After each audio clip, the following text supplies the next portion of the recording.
जी बिस्मिल्लाह रहमान रहीम सल्लल्लाहु अलैहि वसल्लम। जो बच्चे ऑनलाइन बैठे हैं उनको मेरी आवाज आ रही है? आवाज का भी बता दें और नोट्स आपको नजर आ रहे हैं। एक या दो लोग मुझे कंफर्म कर दें so that we can proceed.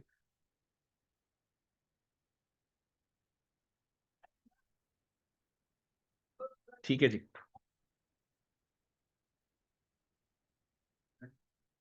देखिए आज हम स्टार्ट कर रहे हैं अपना फर्स्ट चैप्टर। मैंने आपको लास्ट क्लास में ही बताई थी ये बात, जो इंट्रोडक्टरी क्लास थी हमारी, कि हमारा जो पूरा डिजाइन हुआ हुआ है स्ट्रक्चर वो पूरा स्टडी हब के ऊपर है। तो स्टडी हब पे भी आपको चैप्टर नंबर 1 इसी नाम से मिलेगा, इंग्लिश लीगल सिस्टम। एक बात सब जहन में रखें, पढ़ने का तरीका। आपने सबसे पहले लेक्चर लिया, फिर स्टडी हब पढ़ा, स्टडी हब पढ़ के एग्जाम किट करी। ऐसे नहीं करिएगा कि लेक्चर पहले सुने जा रहे हैं फिर आखिर में सारी एग्जाम किट एक साथ करेंगे। ऐसे नहीं करना, ये गलत तरीका है। सो आपने करना ये है,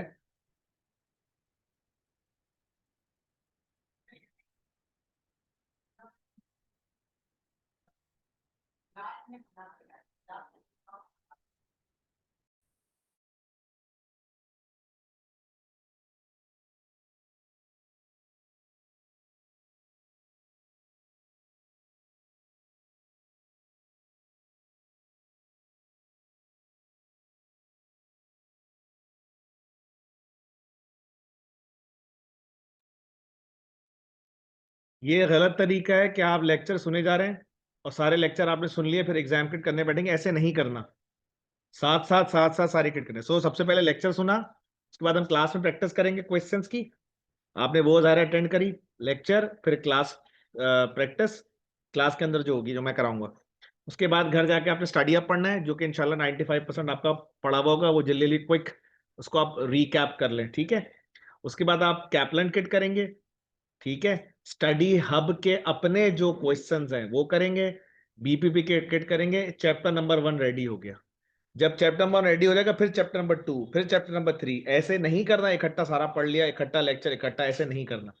और किट भी जब करें तो ऐसे नहीं करें कि एक 100 सवाल सॉल्व के पीछे जाके देख रहे हैं सही है या गलत, फिर सवाल सॉल्व के फिर पीछे जाके देख रहे हैं। ऐसे नहीं करना, इकट्ठे 10 सवाल करने हैं, फिर वो जाके देखना है, फिर वहां लिख भी ले कितना परसेंट मेरे सही हो। और जब जब किट सॉल्व करें, टिप ये है कि साथ साथ लिखते रहें। खुद ही कैलकुलेट करें 30% सही है ये वाला चैप्टर, 60% सही है, ताकि एनालिसिस हो। अब अजीब सी, अब बच्चे बोलते हैं सर मैंने एग्जाम दिया है, बताया मेरी तैयारी है या नहीं। मुझसे पूछ रहे हैं, अबे मैं काले, मैं फर्रुख बंगाली कौन हूँ, मुझे क्या पता तुम्हारी तैयारी। तो मुझे स्टार्ट्स दोगे तो मैं बताऊंगा ना। तुम्हारे एग्जाम किट सही हो रही है? जी सर, कुछ सही हो रहा है कुछ गलत हो रहा है। यार ये क्या जवाब है, कुछ सही हो रहे हैं कुछ गलत हो रहे हैं? ये कुछ जवाब थोड़ी कुछ सही भैया, आप परसेंटेज बताएंगे मुझे। कुछ सही कुछ गलत, कुछ समझ आ रहा है कुछ समझ में, ये ऐसे मैं कैसे बताऊंगा भैया आपकी तैयारी है या नहीं?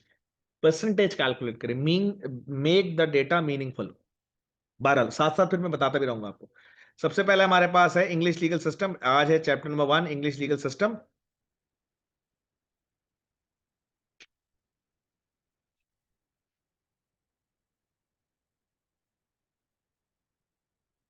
सबसे पहले एज यूजुअल हम इस चैप्टर के अंदर पढ़ेंगे इस चैप्टर का ऑब्जेक्टिव क्या है। प्राइमरली स्पीकिंग इस चैप्टर का ऑब्जेक्टिव है to understand the entire English legal system, जो लॉ का, जो यूके का स्ट्रक्चर है। अब उसके अंदर जाहिर है बहुत सारी चीजें हैं। सबसे पहले हम देखते हैं इंट्रोडक्शन के हवाले से, ठीक है। तो इस चैप्टर में हम सबसे पहले ये देखेंगे कि लॉ होता क्या है, ठीक है, बनता कैसे है, और उसकी इंटरप्रिटेशन मैंने आपको बताया था। बनता किधर है और उसकी इंटरप्रिटेशन कहाँ होती है। यानी कि अगर अगर लॉ में एक लफ्ज लिखा हुआ है तो उस लफ्ज का मतलब क्या है, उस पे सजा कितनी है, उस चीज की इंटरप्रिटेशन क्या है, ये सारी बातें कौन करता है? कोर्ट करता है, ठीक है। फिर हम तफसील से पढ़ेंगे कोर्ट सिस्टम का स्ट्रक्चर, यानी कि कोर्ट की हिरारकी। वैसे मैं हल्का सा बताता हूँ, सबसे नीचे होती है काउंटी कोर्ट, फिर उसके ऊपर होती है हाई कोर्ट, फिर उसके ऊपर होती है कोर्ट ऑफ अपील, फिर उसके ऊपर होती है सुप्रीम कोर्ट। ये तो हम ओवरव्यू ले रहे हैं ना इस चैप्टर का, ठीक है बच्चों, कोई सवाल? फिर एक लफ्ज होता है बच्चों, ज्यूरिसडिक्शन। ज्यूरिसडिक्शन का मतलब क्या होता है बच्चों? ज्यूरिसडिक्शन का मतलब होता है कि लॉ कहाँ कैसे अप्लाई होता है,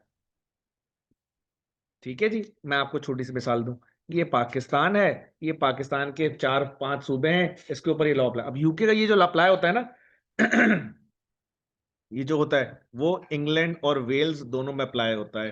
आपको पता है ना, यूके एक चीज नहीं है, यू नो दिस। यूके के अंदर 4 चीजें हैं, 4 कंट्री हैं, 4 से मिलके यूके बना है। इंग्लैंड, वेल्स, स्कॉटलैंड, आयरलैंड, तो ये चारों से मिलके यूके बना। तो हम लोग बरल इंग्लैंड और वेल्स पे अप्लाई होता है ये। फिर आगे हम देखेंगे नेचर ऑफ इंग्लिश लॉ। अब तफसील में जाना शुरू हो गया, ठीक है। देखें, इंग्लिश लॉ जो है वो ये कहता है कि वो दो इंपॉर्टेंट फीचर है इंग्लिश लॉ के अंदर, कॉमन लॉ में। एक कि जुडिशरी जो है वो आइडेंटिफाई करती है और एक्सपाउंड। मसलन मैं आपको छोटी सी मिसाल देता हूं, जरूरी नहीं है हर चीज का लॉ बना हुआ हो, बहुत सारे मामला पहली दफा कोर्ट में आते हैं, तो उसके लिए प्रॉपर रिटन लॉ मौजूद, तो फिर वो कोर्ट फैसला करता है। आई रिपीट माई वर्ड्स, जरूरी नहीं है कि हर मामले का प्रॉपर बना हुआ लिखा हुआ लॉ मौजूद हो। बहुत सारे मैटर्स पहले लॉ के सामने, सॉरी, कोर्ट के सामने आते हैं और कोर्ट उनको देख के फैसला कर लेता है। जब बार बार ऐसा होता है, हमें कहते हैं ओहो ये तो जुगाड़ू मेथड है, ये तो एक तरह का बस समझे फिक्सचर मेथड है। There is a proper need of legislation required है, प्रॉपर लॉ बनाने की जरूरत है। फिर हम प्रॉपर लॉ बनाते हैं। क्या ये एग्जाम्पल समझ में आई? और दूसरा, कि जो भी क्रिमिनल केसेस होते हैं, ठीक है, तो उसके एविडेंस की बेस के ऊपर फैसला होता है, अंदाजों की बेस पे फैसला। कोर्ट में हमेशा फैसला सबूत की बेस के ऊपर हो। हमारे यही होता है, ये हंस रहा है इसी ने किया होगा, ठीक है, ये ऐसे कर रहा है यकीन, अबे भाई ये ऐसे नहीं, ये ऐसे नहीं होता भाई, ऐसे नहीं होता। क्रिमिनल के अंदर तो बहुत सॉलिड एविडेंस चाहिए होता है क्रिमिनल में तो। अच्छा, आगे हम बात करते हैं।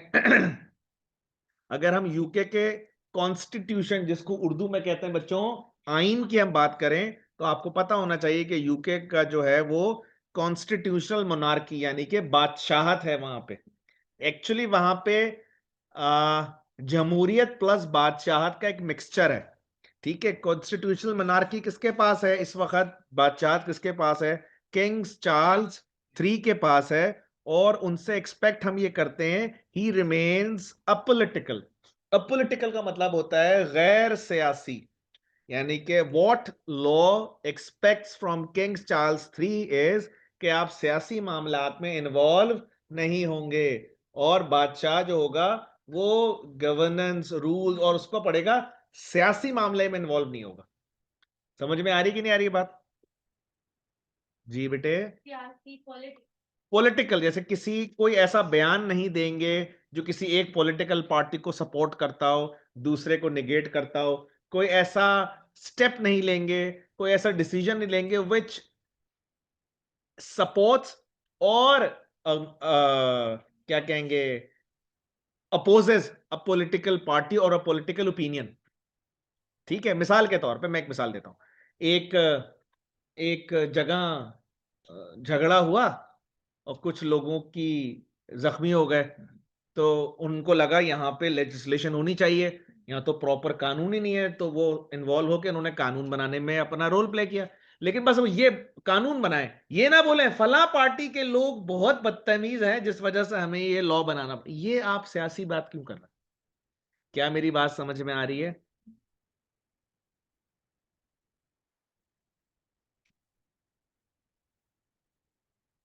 की पॉइंट हर जगह, हर थोड़ी देर बाद एक की पॉइंट आएगा, आपने देखा होगा उसमें स्टडी हब में भी होता है, तो एक्चुअली आपको पता चले यार यहां बड़ा फोकल पॉइंट है।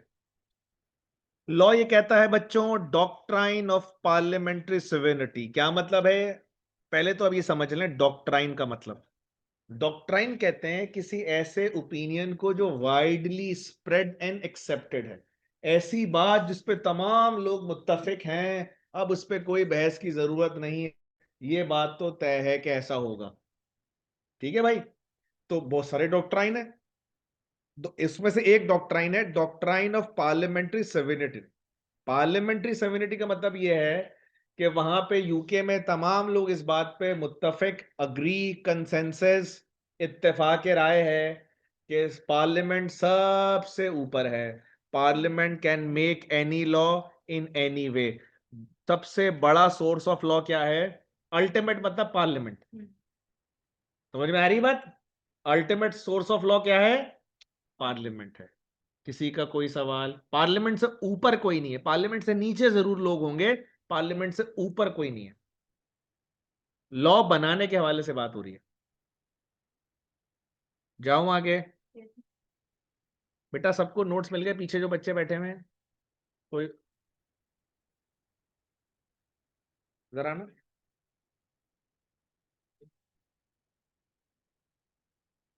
फिर मुझे बांट के बताएं सबके हुए नहीं हुए।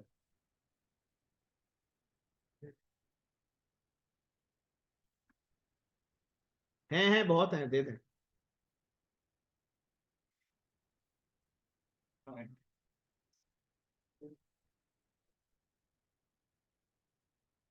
जो नया आएगा उसको दीजिएगा। अच्छा जी, अगर हम बात कर ले बच्चों यूके के पार्लियामेंट की, तो यूके के अंदर जो है वो बाइसेमिल है। बाइसेमिल का मतलब ये है टू। जैसे पाकिस्तान में भी पहले नेशनल असेंबली में लॉ पास होता है, उसके बाद कहां जाता है? सेनेट में जाता है। तो यूके के अंदर भी पहले लॉ किधर पास होता है? हाउस ऑफ कॉमन में। जब वहां से पास हो जाता है तो फिर जाता है हाउस ऑफ लॉर्ड्स में। ठीक है, टू टीयर भी कहते हैं इसको। उसके अलावा रीजनल एंड लोकल गवर्नमेंट्स हैं। ठीक है, Northern Island, Wales, Scotland has regional national assembly, उनकी अपने, जैसे पाकिस्तान में प्रोविजनल असेंबली है, उस तरह उनकी भी अपनी अपनी असेंबली है जो कि लोकल लॉज। अब जैसे कोई ऐसा मामला है जो पूरे मुल्क के से रिलेटेड है, तो पूरे मुल्क से related house of common, house of, और जो सूबाई लेवल के ऊपर, प्रोविजनल लेवल के ऊपर है, वो है रीजनल लोकल गवर्नमेंट। कोई पूछ रहे हैं बात? नोट मिल गया आपको? नोट्स? जी जी। स्टेटस ऑफ जुडिशरी जजेस। Judicial decision are taken by independent judiciary, जिनको मेरिट के ऊपर किया जाता है। कोशिश की जाती है कि इसमें पॉलिटिकल इन्वॉल्वमेंट ना हो। सो अगर आपको जुडिशरी सही करनी है, अगर आपको जुडिशरी सही करनी है, तो आपको ये मेक श्योर करना पड़ेगा कि जजेस को मेरिट पर अपॉइंट किया जाए, उसमें पॉलिटिकल इंटरवेंशन ना हो। क्योंकि अगर जजेस पॉलिटिकल हो गए तो फिर तो वो सारा फैसला और सारा सिस्टम और सारा सब कुछ खराब ही हो जाएगा। आगे चलते हैं बच्चों, सवाल समझने का। भाई लॉ होता क्या है? आसान लफ्जों में लॉ एक सेट ऑफ रूल्स हैं। लॉ एक कॉम्बिनेशन है रूल्स का, जिसका मकसद होता है, जो कि ज़ाहिर सोसाइटी पे अप्लाई होता है, जिसके ज़रिए जो सोसाइटी के मेंबर्स हैं, कम्युनिटी के मेंबर हैं, लोग हैं, ऑर्गेनाइजेशंस हैं, इंडिविजुअल्स हैं, उनको कंट्रोल किया जाए, उनके कंडक्ट यानी कि उनके एक्शंस को, बिहेवियर्स को कंट्रोल किया जाए। क्यों आपने गाड़ी तेज चलाई? भाई लॉ है ना, रेड लाइट हो गई, आप रोक दें गाड़ी। आप चला रहे हैं, अगर हर आदमी अपनी मर्जी से चलाने लग गया गाड़ी तो हो गया काम। अभी देखे ना, एक सिग्नल बंद हो जाता है और हर आदमी चारों तरफ से, सारा सिग्नल ट्रैफिक जैम हो जाता है। एक सिग्नल बंद होने के बगैर आप एक ट्रैफिक सिग्नल के बगैर सरवाइव नहीं कर सकते। सोचे पूरा लॉ, जब भी तो पाकिस्तान के इतने हालात खराब हैं, लॉ लेस हम हैं। तो लॉ सर्व्स टू फंक्शंस, एक पब्लिक और एक प्राइवेट। ये देख लेते हैं, पब्लिक और प्राइवेट, दो कैट दो दो दो उसके अंदर आ गए एरियाज, मेजर एरियाज। पहला है पब्लिक लॉ। पब्लिक लॉ किससे रिलेटेड है? पब्लिक लॉ है क्रिमिनल लॉ भी इसको कहते हैं, protect and regulate society. Public law इसलिए बनाया जाता है कि सोसाइटी को रेगुलेट किया जाए। जैसे कि traffic law is an example of public law. Traffic law is an example of public law. चोरी डकैती का जो लॉ है, एग्जांपल ऑफ पब्लिक लॉ। इसमें दो चीजें होती हैं, अगर कोई शख्स गलत काम करता है तो उसको कैद भी हो सकती है और जुर्माना भी हो सकता है। ठीक है जी, कोई सवाल? दूसरा होता है बच्चों प्राइवेट लॉ। प्राइवेट लॉ क्या होता है? दूसरा होता है मेरे भाई प्राइवेट लॉ। प्राइवेट लॉ क्या होता है? लोगों के दरमियान इश्यूज, रिलेशनशिप बिटवीन इंडिविजुअल्स या ऑर्गेनाइजेशन। मसलन आसिफ साहब का अहमद साहब से झगड़ा हो गया किराए के मामले पे, दैट्स प्राइवेट लॉ। अली साहब का झगड़ा हो गया किसी एबीसी कंपनी से, दैट इज प्राइवेट लॉ। और इसके अंदर इम्प्रिजनमेंट या फाइनेंशियल बजाय रेमेडीज होती हैं। क्या मतलब सर रेमेडीज होती हैं? फाइनेंशियल पेनल्टी के बजाय रेमेडी और इम्प्रिजनमेंट, ये बड़ा फर्क है, ये मैं दिखा दूं दोबारा। ये क्या फर्क है? ये फर्क ये है बच्चों, इमेजिन करें कि एक आदमी मालिक मकान लैंडलॉर्ड केस करे टेनेंट किराएदार पे, लैंडलॉर्ड केस करे टेनेंट के ऊपर। ओके, जज साहब ये किराया नहीं दे रहे 6 महीने से। जज के अच्छा, ओहो किराया नहीं दे रहे, शाबाश, चलो भाई जेल के अंदर बंद कर दो। अब मुझे ये बताएं कि ये किराएदार और मालिक मकान का झगड़ा प्राइवेट लॉ है पब्लिक लॉ है? प्राइवेट लॉ है। इसमें जेल क्यों नहीं है सर? जेल इसलिए नहीं है, थोड़ी देर के लिए सोचें कि मालिक मकान को जो पता चले कि मेरा किराएदार तो 6 महीने से रेंट नहीं दे रहा और अब वो जेल चला गया, बोलेगा जज साहब तो पहले तो बिल्कुल नहीं दे रहा था, अब तो बिल्कुल ही आसरा खत्म हो गया ना, ये जेल में रहेगा तो कहां से कमाएगा, तो पैसे कहां से देगा ये? तो आप एक काम करें, इसको इम्प्रिजनमेंट ना करें। हाँ, जज ने कहा हाँ यार ये मेरी क्लास निकल गई थी, असल में लेट आया था तो मैंने उस वक्त पढ़ा नहीं, तो आप बताओ क्या करें? उसको बोला भाई मेरा नुकसान पूरा करें, रेमेडी। इसीलिए प्राइवेट लॉ में हमेशा रेमेडी फुलफिल की जाती है, यानी कि नुकसान पूरा, इसको कॉम्पनसेशन भी कहते हैं। जज साहब इसको जेल में नहीं डालें, इसके जेल जाने से मेरा क्या भला होगा, तो इससे कहें अपना सामान बेचे और मेरा किराया अदा करे। क्या ये एग्जाम्पल समझ में आई?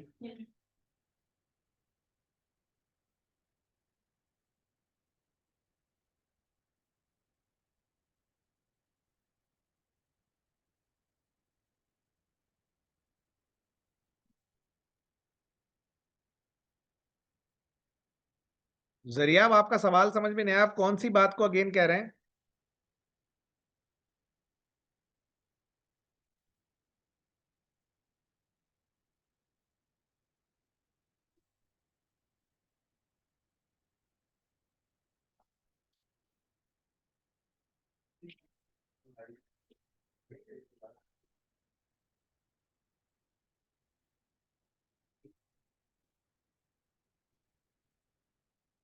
चलें जी, नेक्स्ट।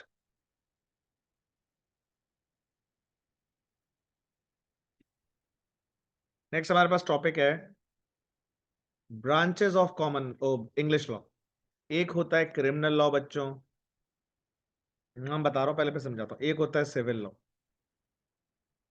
दुनिया के सारे लॉज, दुनिया के सारे लॉ या तो क्रिमिनल होंगे या सिविल होंगे। क्रिमिनल लॉ कौन से होते हैं? क्रिमिनल लॉ वो होते हैं जो क्रिमिनल रॉन्ग डूइंग्स के मुतालिक होते हैं, चोरी, डकैती, कत्ल, लड़ाई, जख्मी, फ्रॉड, वगैरह वगैरह वगैरह। जबकि सिविल क्या होते हैं? दो लोगों के दरमियान आपस में, जब वो मेरे पैसे नहीं दे रहा, वो मेरे घर के सामने घर बना रहा है, वो इतनी देर से आया, मेरे ज्यादा पैसे काट लिए ने, लोगों के दरमियान आपस के डिस्प्यूट्स, उनको सिविल लॉ कहते हैं। जो बुनियादी फर्क है दोनों में, क्रिमिनल और सिविल लॉ में, जो सबसे बड़ा और बुनियादी डिस्कशन पॉइंट है, की पॉइंट इसको हम कहेंगे, दैट इज क्रिमिनल केसेस में बियॉन्ड रीजनेबल डाउट, जब तक कोर्ट को 100% यकीन ना हो जाए कि ये बंदा गलत है। मसलन मसलन मर्डर का case,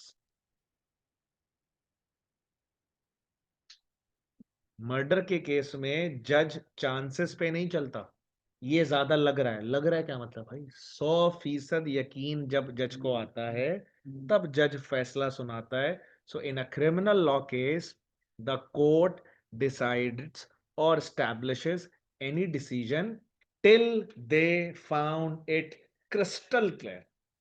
On the other hand, if we talk about civil law cases, the court decides on the basis, decision is on the basis of balance of probability. Probability means chances. जज को जहां ज्यादा chance, for example in a case एक बंदा 70% ठीक लग रहा है, एक बंदा 30% ठीक लग रहा है, तो जज डिसीजन ले लेता है 70% वाले के मामले में। एग्जाम्पल, एक टेनेंट के ऊपर केस होता है कि वो कर्ज किराया नहीं दे रहा। एक लैंडलॉर्ड ने, क्योंकि जाहिर है सिविल लॉ में आएगा ना, एक लैंडलॉर्ड ने केस किया टेनेंट के कि जज साहब ये मुझे जो है 6 महीने से किराया नहीं दे रहे। तो जज उसको बुलाएगा टेनेंट को एंड आस्क फॉर इट कि क्या आपने पेमेंट की है? उसने बोला जी पेमेंट करी है। तो जज ने बोला ठीक है, पिछले महीने की रसीद रिसिप्ट दिखा दें। बहुत अहम जुमला है। वो बोलेगा जज साहब वो पिछले महीने ना मेरी बेगम ने पैंट धो दी थी तो वो रसीद उसमें धुल गई। जज देगा चलो कोई बात नहीं, उससे पिछले महीने की दिखा दो रसीद, वो असल में हमारे घर में छोटी सी आग लग गई थी, उसमें रसीदें जल गई। जज देगा अच्छा चलो कोई बात नहीं, उससे पिछले का बताओ, उससे पिछली वाली कोई खो गई। जज कहेगा अच्छा भाई 5 महीने पहले की दिखा दो, वो जज साहब असल में मिल नहीं रही। अब जरा गौर से सुनना मेरी बात, इसमें आपको क्या नजर आ रहा है, ज्यादा चांस किसके हैं?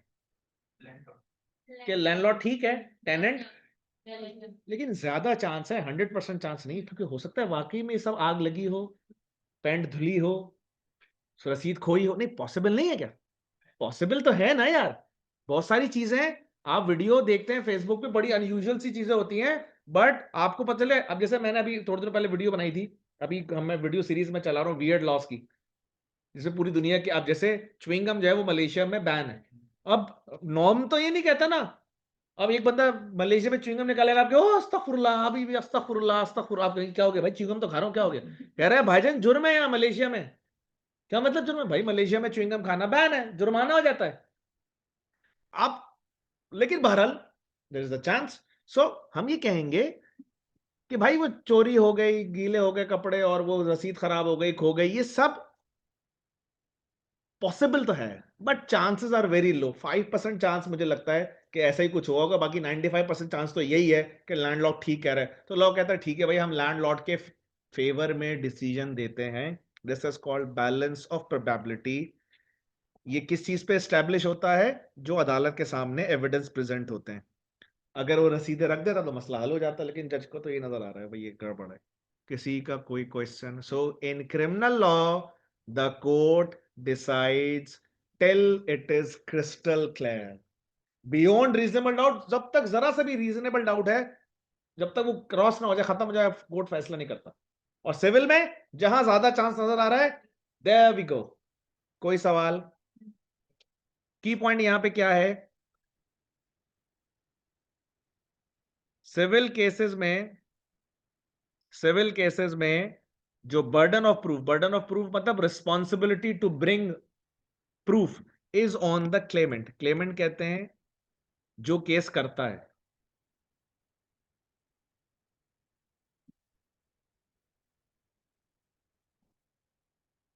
और हमारी इस एग्जांपल में लैंडलॉर्ड ने केस किया था ना टेनेंट पे, तो यहां पे यूजली टेनेंट के ऊपर नहीं, लैंडलॉर्ड के ऊपर। क्लेमेंट कहते हैं केस करने वाला, केस किसी के खिलाफ करने वाले को क्लेमेंट कहते हैं, जिसके खिलाफ जाता है उसको डिफेंडेंट कहते हैं। तो हमारी इस एग्जांपल में जो हमने रिसेंटली डिस्कस की, उसमें landlord was the claimant and tenant was the claimant. Sorry, landlord was the claimant, sorry sorry उल्टा बोल गया। Landlord was the claimant and tenant was the defendant. जिसपे जिसके जिसके खिलाफ केस होता है उसको डिफेंडेंट कहते हैं। तो लॉ कहता है भाई कि सिविल केसेस में इसके ऊपर होता है balance of power. Next, parallel proceedings. Parallel proceedings क्या होती है? बाज औकात कोई शख्स ऐसी एक्टिविटी करता है, ऐसा जुर्म करता है जो क्रिमिनल और सिविल इशू दोनों में आ जाता है। तो सर फिर क्या होगा? तो दोनों का एक साथ उसके खिलाफ केस चलेगा, होगा तो सेपरेटली मगर साइमल्टेनियसली, यानी कि उसके खिलाफ सिविल अदालतों में भी केस चल रहा होगा और क्रिमिनल में भी। मैंने आपको फर्स्ट क्लास में बताया था कि सिविल कोर्ट्स अलग होती हैं, क्रिमिनल कोर्ट्स अलग होती हैं, सिविल जजेस अलग होते हैं, क्रिमिनल जजेस अलग होते हैं, सिविल लॉयर्स अलग होते हैं, क्रिमिनल लॉयर्स अलग होते हैं, लेकिन केस दोनों एक साथ चलेगा। मसलन एक आदमी है जिसने फ्रॉड किया है और फ्रॉड की वजह से वो क्रिमिनल प्रोसीडिंग्स फेस कर रहा है, मगर साथ साथ उसके खिलाफ सिविल प्रोसीडिंग्स भी चल रही हैं उन विक्टिम्स की तरफ से जो फाइनेंशियल कॉम्पनसेशन। मसलन एक आदमी ने फ्लैट के नाम पे पैसे लेके शॉर्ट, लोगों से बुकिंग करवाई, पैसे लिए और भाग गया। समझ में आ रही कि नहीं आ रही बात? अब चूंकि उसने किया फ्रॉड, उसको जाएंगे जेल। तो भाई जेल तो अच्छी बात है, हुकूमत आप अच्छा काम कर रहे हैं इस बंदे को, फ्रॉड ये को जेल में डाल के, ताकि आइंदा किसी के साथ फ्रॉड ना करे, मगर भाई हमारे पैसे तो दिलवाओ, हमने जो उसको दिए। नहीं नहीं, उसको जेल में डाल। अबे इसके जेल जाने से मेरा नुकसान थोड़ी पूरा होगा भाई। तो जेल में तो आप डालें, वो अलग प्रोसीडिंग्स हैं, वो अलग चलेंगी, और इसके एसेट्स बेच बेच के हमारा कर्जा पूरा, सॉरी कर्जा नुकसान पूरा कराएं, दैट इज फाइनेंशियल कॉम्पनसेशन। सो दोनों प्रोसीडिंग्स पैरेलल चलेंगी अपनी अपनी उसके ऊपर, जैसे ट्रेन की पटरी चलती है ना, पैरेलल एक साथ चलती रहती है, दैट्स हाउ इट वर्क्स। कोई सवाल?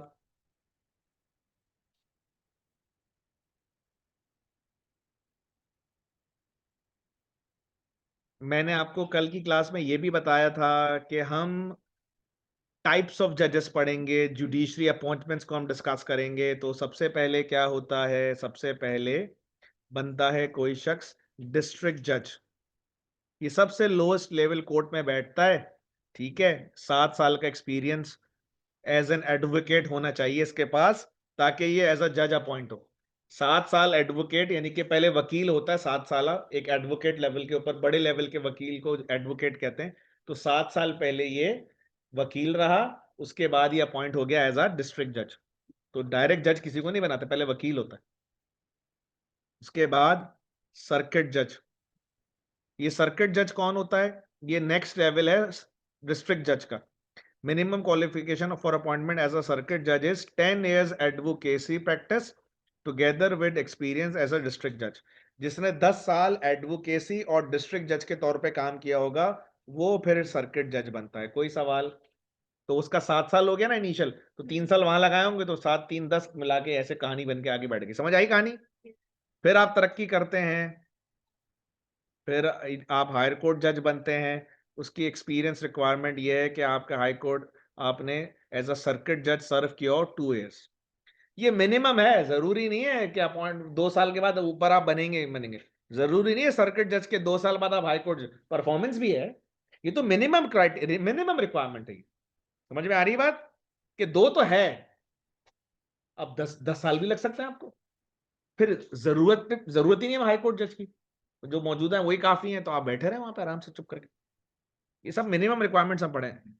अब कोर्ट ऑफ अपील जज, इसके ऊपर होता है कोर्ट ऑफ अपील जज। Selected from the ranks of High Court judge, they include the lower Chief Justice of England and Wales and a number of formally appointed Lord Justice of Appeal। ठीक है ना, ये ऐसे आता है। उसके ऊपर होता है मेरे भाई justice of the 12 justice of the supreme court. ये आता है यूके की रेकग्निशन, जब सुपीरियर एक्स हाई कोर्ट से बंदा निकल के और कोर्ट ऑफ अपील के जज से निकल के, तो उसमें आता है। तो जाहिर अभी हमने कोर्ट की हायरार्की नहीं पढ़ी, तो वहां पे कवर हो जाएगा। अच्छा जी, सवाल ये है अगला कि बच्चों लॉ आता किधर से है? सोर्स ऑफ लॉ, लॉ आता किधर से है?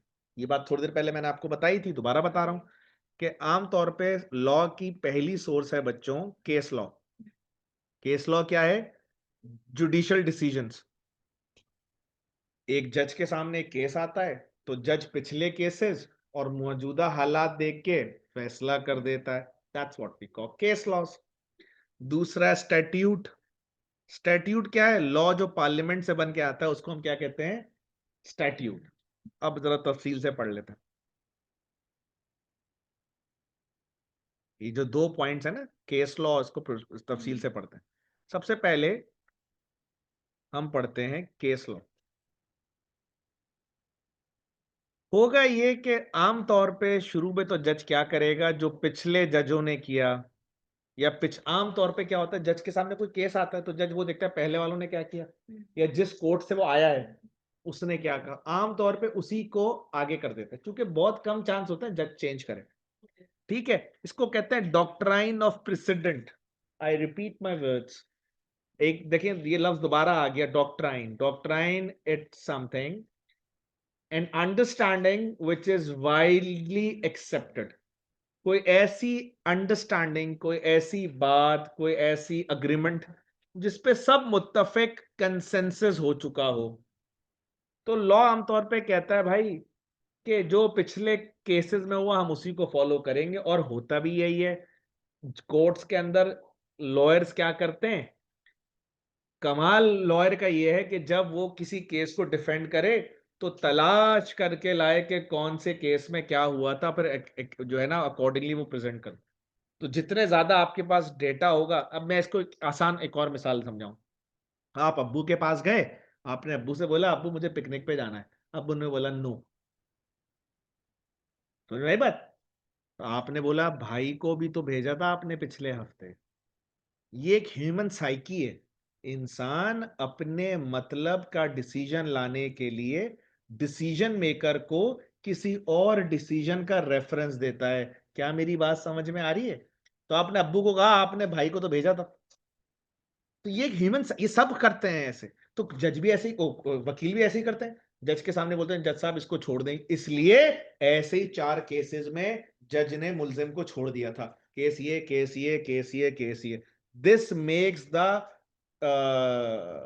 लॉयर का जो पॉइंट है, ये इसको स्ट्रेंथ देता है। क्या मेरी बात समझ में आ रही है? अच्छा, लेकिन इसके अंदर सारे केस फैक्ट्स देखेंगे हम, ये डिसीजन किस बुनियाद पे हुए।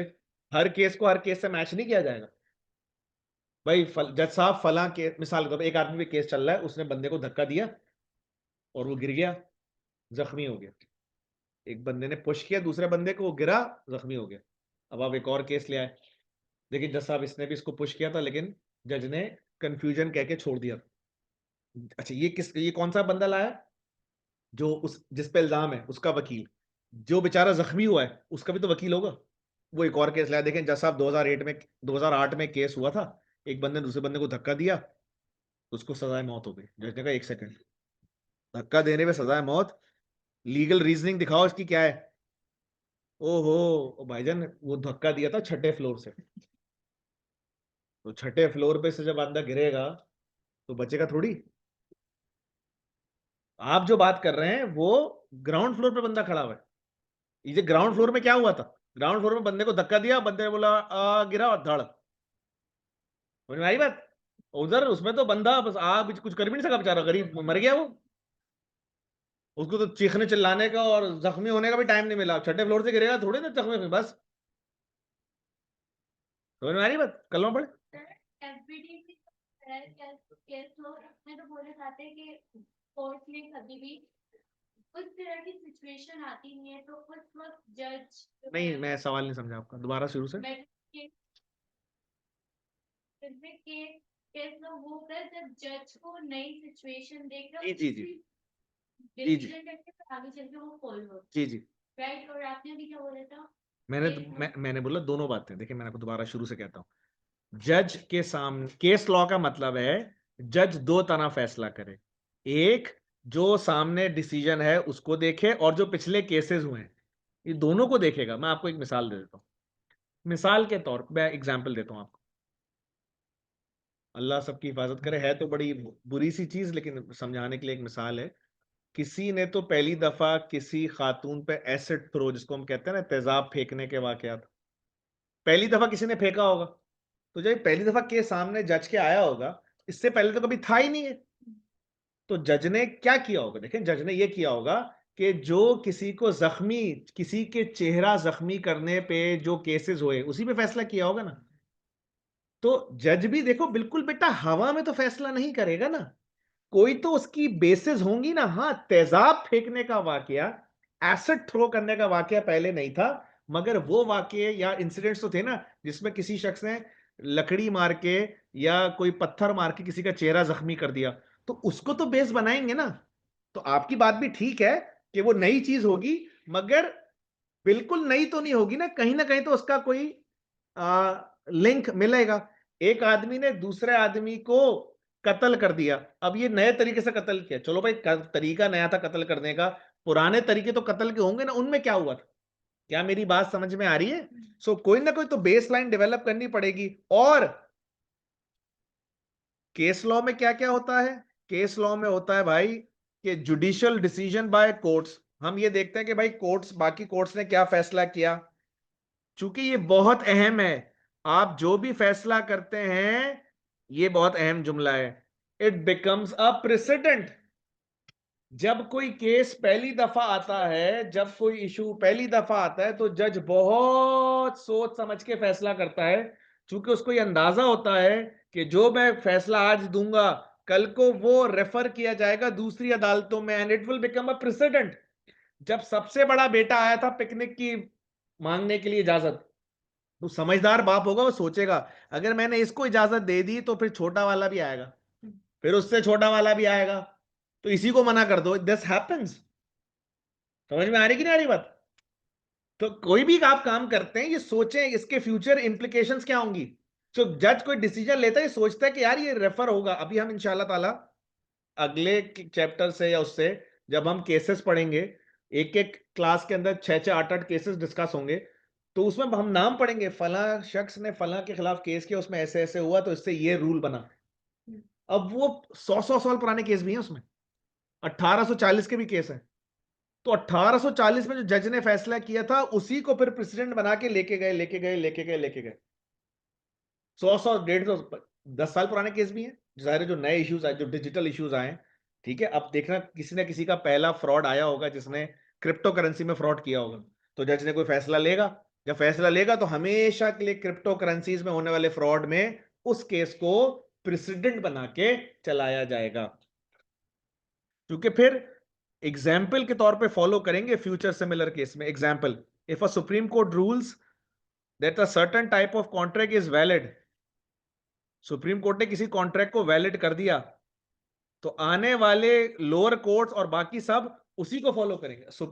देखें तो बहुत अहम जुमला, जब सुप्रीम कोर्ट किसी टाइप ऑफ कॉन्ट्रैक्ट को वैलिड करेगा, तो फ्यूचर में आने वाले भी उसको फॉलो करेंगे, और लोअर कोर्ट्स भी, कि जब सुप्रीम कोर्ट ने कह दिया तो हमारी तो कोई जरूरत ही नहीं रही। क्या मेरी बात समझ में आ रही है सर?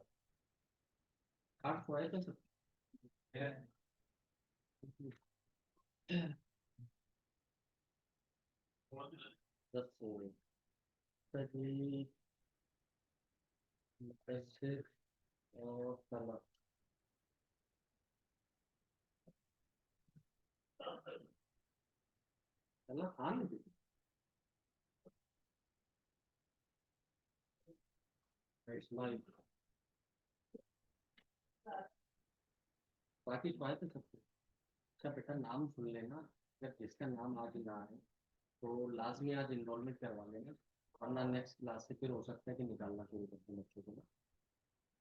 तो आज नाम सुन लो जिनकी इनरोलमेंट एक्टिव है। फिलहाल मुर्तुजा है क्लास में, फिलहाल भूमिका,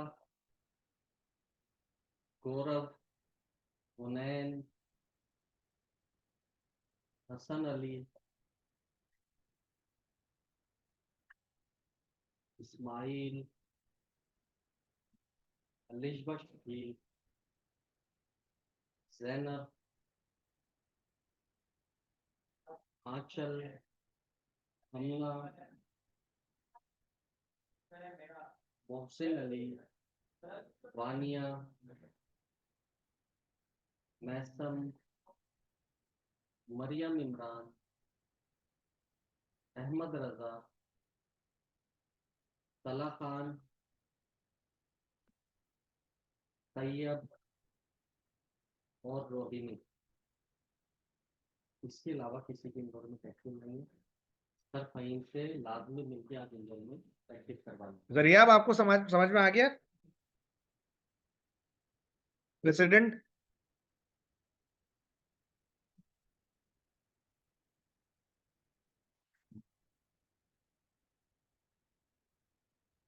जरिया, अब आपको मेरी आवाज आ रही है?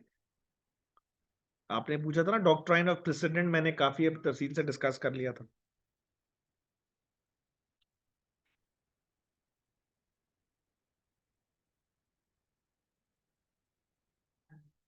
जरिया पूछ रहे हैं सर, वो जैसे जिसे देख के नेक्स्ट जज केस करेंगे, राइट? जी जी। प्रेसिडेंट कहते हैं, प्रीवियस, लफ्ज प्रेसिडेंट का मतलब है पिछला, तो जाहिर है पिछले केसेस को देख के अगले केसेस में फैसला होगा। जो पिछले वालों के साथ हुआ है वही देख के अगले वालों के साथ फैसला होगा। वो आपने देखे होगे ना, एक आदमी जो था, वो अपने दोस्त को लेके आता है घर, और बीवी को कहता है जरा चाय बना दो, तो वो चिल्लाती है तुम्हारा दिमाग खराब है, सुबह से मुझे परेशान कर रखा है, बच्चे ने अलग तंग किया हुआ है, लाइट नहीं है, गैस के मसले, ऊपर तुम दोस्त को ले आए चाय बना के, तो ये वो। तो शौहर कहते हैं बस बस बस, असल में मैं उसको समझा रहा था शादी मत करो, साला मान ही नहीं रहा था। तो उसको एक आध प्रेसिडेंट दिखाने के लिए मिला है, तो लॉ की जुबान में। समझ में आ रही बात? तो ये प्रेसिडेंट देख के फ्यूचर के केसेस सही से रिजॉल्व हो जाएंगे। क्या ये एग्जांपल समझ में आई है?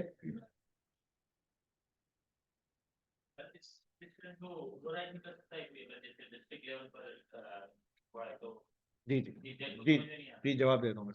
ये सवाल कर रहे हैं बच्चे, कि भरल सर ठीक है प्रेसिडेंट है बट मैं नहीं मानता प्रेसिडेंट को, तो इसका जवाब ये है सीनियर कोर्ट्स, जवाब सुन रहे हैं इसका, senior courts can override the decisions taken by the junior court. समझ में आ रही बात कि नहीं आ रही है? मिसाल के तौर पे आप जो है एक आदमी हाई कोर्ट में गया, हाई कोर्ट ने कहा कॉन्ट्रैक्ट वैलिड है, हाई कोर्ट ने कहा अभी हम बताता हूं आपको, असल में अभी वो नहीं पढ़ा ना हमने कोर्ट्स के नेम, तो यूं समझ लेते हैं, अभी हम इसको सिंपल रखने के लिए ना, अभी हाई कोर्ट और सुप्रीम कोर्ट बोलूंगा तो कंफ्यूज होगी, यूं समझ लें कि एक जज ये है, एक कोर्ट ये है ए, उसके ऊपर बी, उसके ऊपर सी, उसके ऊपर डी, सही है, ताकि अभी समझ में आए। मैं लिख भी देता हूं ना, county, high court, court of appeal, supreme court, ठीक है। तो आप गए भाई साहब हाई कोर्ट में, आप केस जीत गए, कोर्ट ने कहा कॉन्ट्रैक्ट इज वैलिड, कोर्ट ने क्या कहा, कॉन्ट्रैक्ट इज वैलिड, कोई कॉन्ट्रैक्ट का केस लेके गए, contract is valid, high court ने कहा कॉन्ट्रैक्ट इज वैलिड, अब जबरदस्त, आप गए court of appeal, court of appeal ने कह दिया इनवैलिड, कर सकते हैं आप, फिर वो चला गया सुप्रीम कोर्ट, सुप्रीम कोर्ट ने कर दिया वैलिड,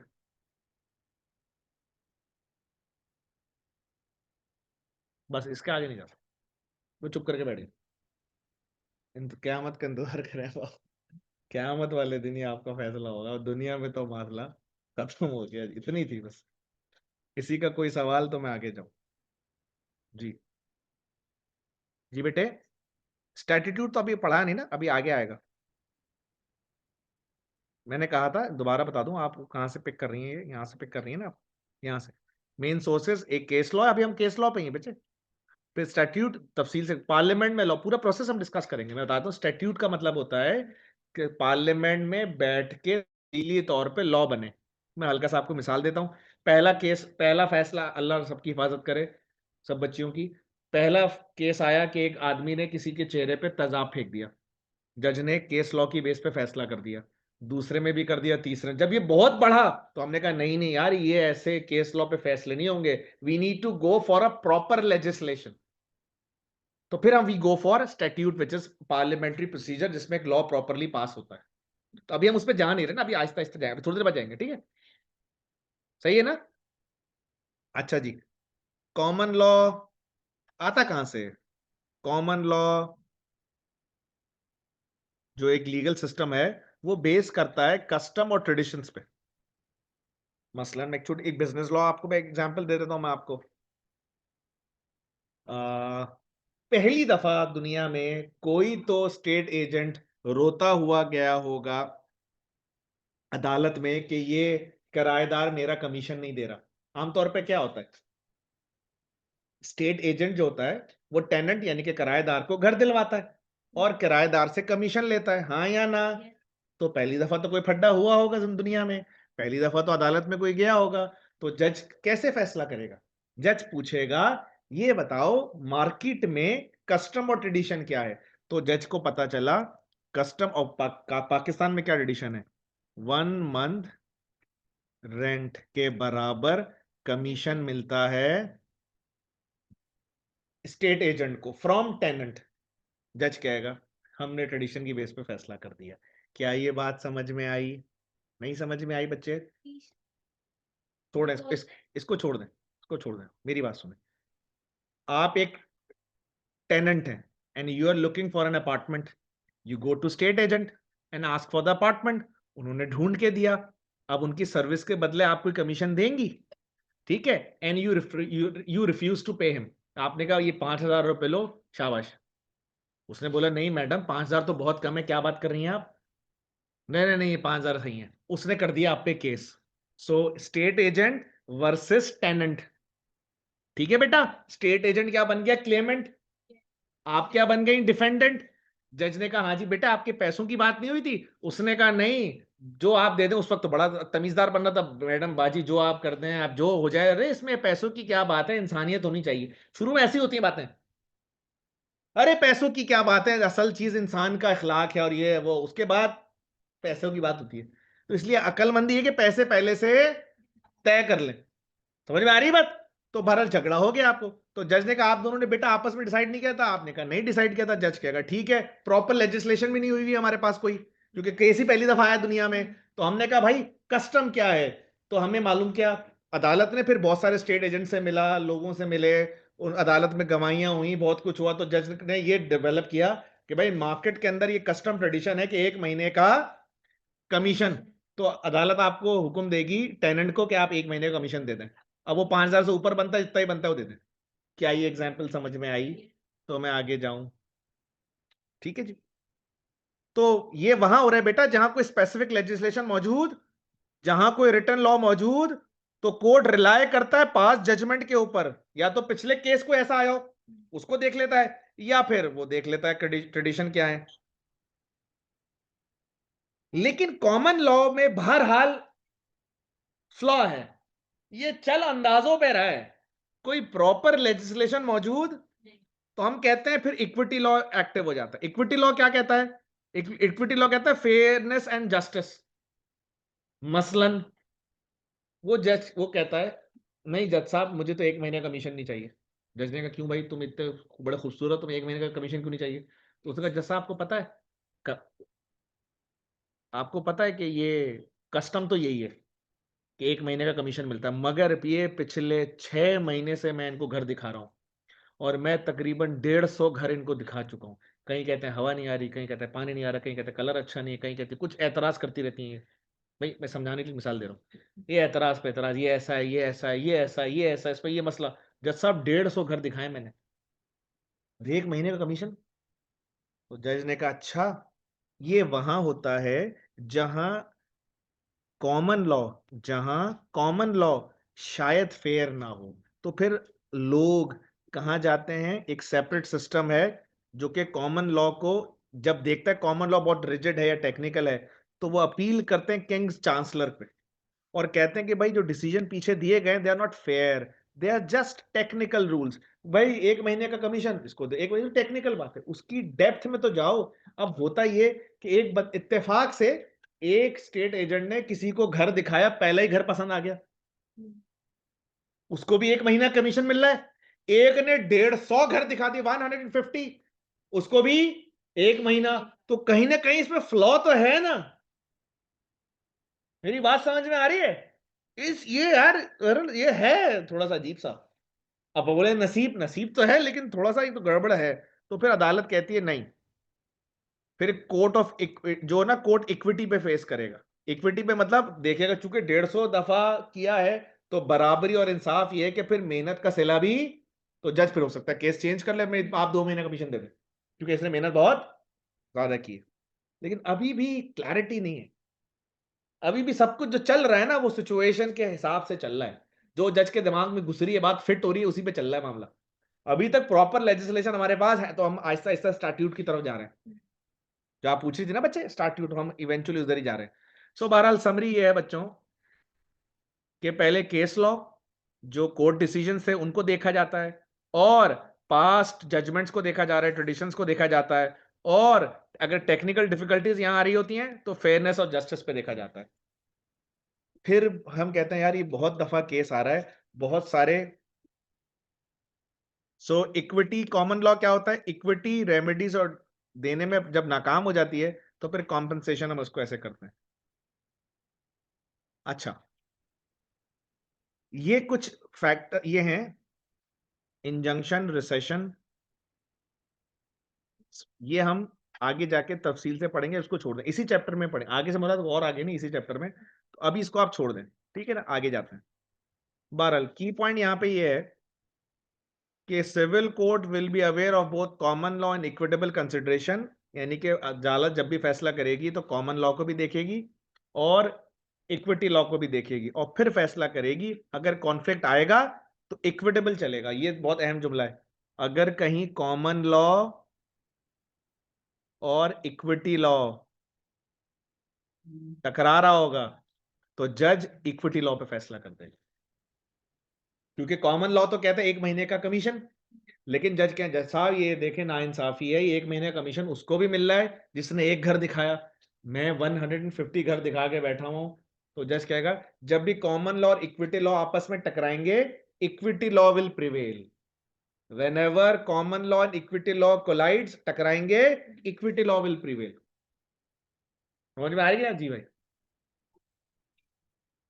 स्किल्स की वजह से भी हो सकता है ना, हो सकता है उन्होंने सेटिस्फाई कर लिया हो एक ही घर में, बिल्कुल तो भी नहीं सेटिस्फाई करता है। बिल्कुल नहीं, तो अगर आपको अगर अगर वो ये कह रहे हैं, इनका सवाल ये है कि यार ये हो सकता है आप दिखाई इतने खराब कर रहे हैं और बाद में आप मेहनत कर रहे हैं, मतलब आप जानबूझ के खराब कर दिखाते थे और ये शो करते, देखा मैं कितनी मेहनत कर रहा हूँ। तो देखिए इसका जवाब ये है कि अगर जो टेनेंट था उसको पता चल जाना चाहिए था ना कि ये बंदा इररिलेवेंट घर दिखा रहा है मुझे, तो आप क्यों जाए जा रहे हैं बार बार? अब ये भी तो समझे ना बात को। अगर तो टेनेंट ने एक घर देखा, दो घर देखे, तीन, 150 तक एकदम तो नहीं पहुंच गया ना बेटा।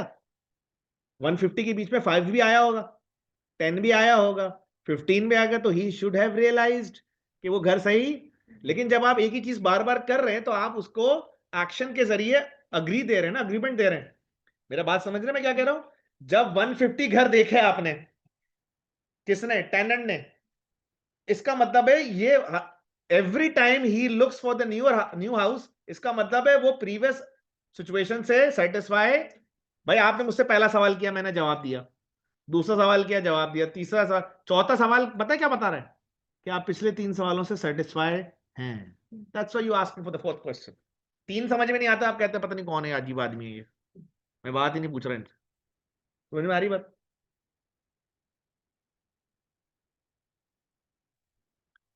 केस लॉ टर्मिनोलॉजीज हम डिस्कस कर लेते हैं। Cases are commonly referred to surnames of the party. Case में क्या होता है? आमतौर पे पार्टीज के सरनेम आते हैं, ठीक है, ऐसे आते हैं।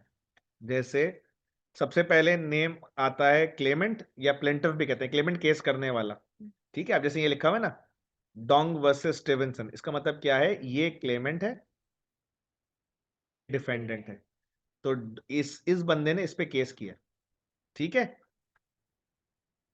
तो एक हुआ था, एक मिसेस डोंग थी खातून, 1932 में इन्होंने केस किया था, तो स्टीवेंसन वर्सेस एंड कंपनी पे केस किया था, तो उस केस का नाम है डोंग वर्सेस स्टीवेंसन, और ये बोलने में डोंग एंड स्टीवेंसन भी कहते हैं।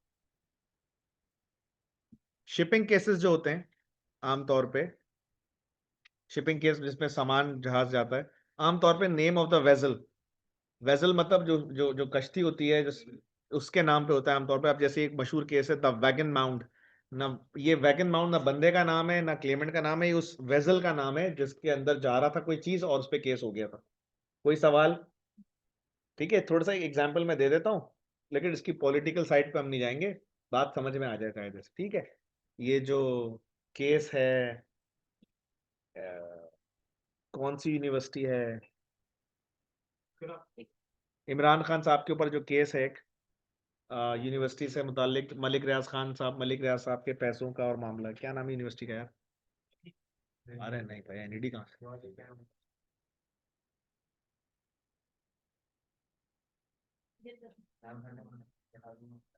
मतलब एक यूनिवर्सिटी है जो इमरान खान साहब ने बनाई थी, उसके लिए जमीन मलिक रियाज साहब ने दी थी, तो इल्जाम ये है कि इन्होंने उसको यूं करा। हम उस पॉलिटिकल उसमें नहीं जा रहे। अरे यूनिवर्सिटी का नाम बताओ ना। अरे बताओ। नहीं, जगह तो मुझे भी नहीं पता, बट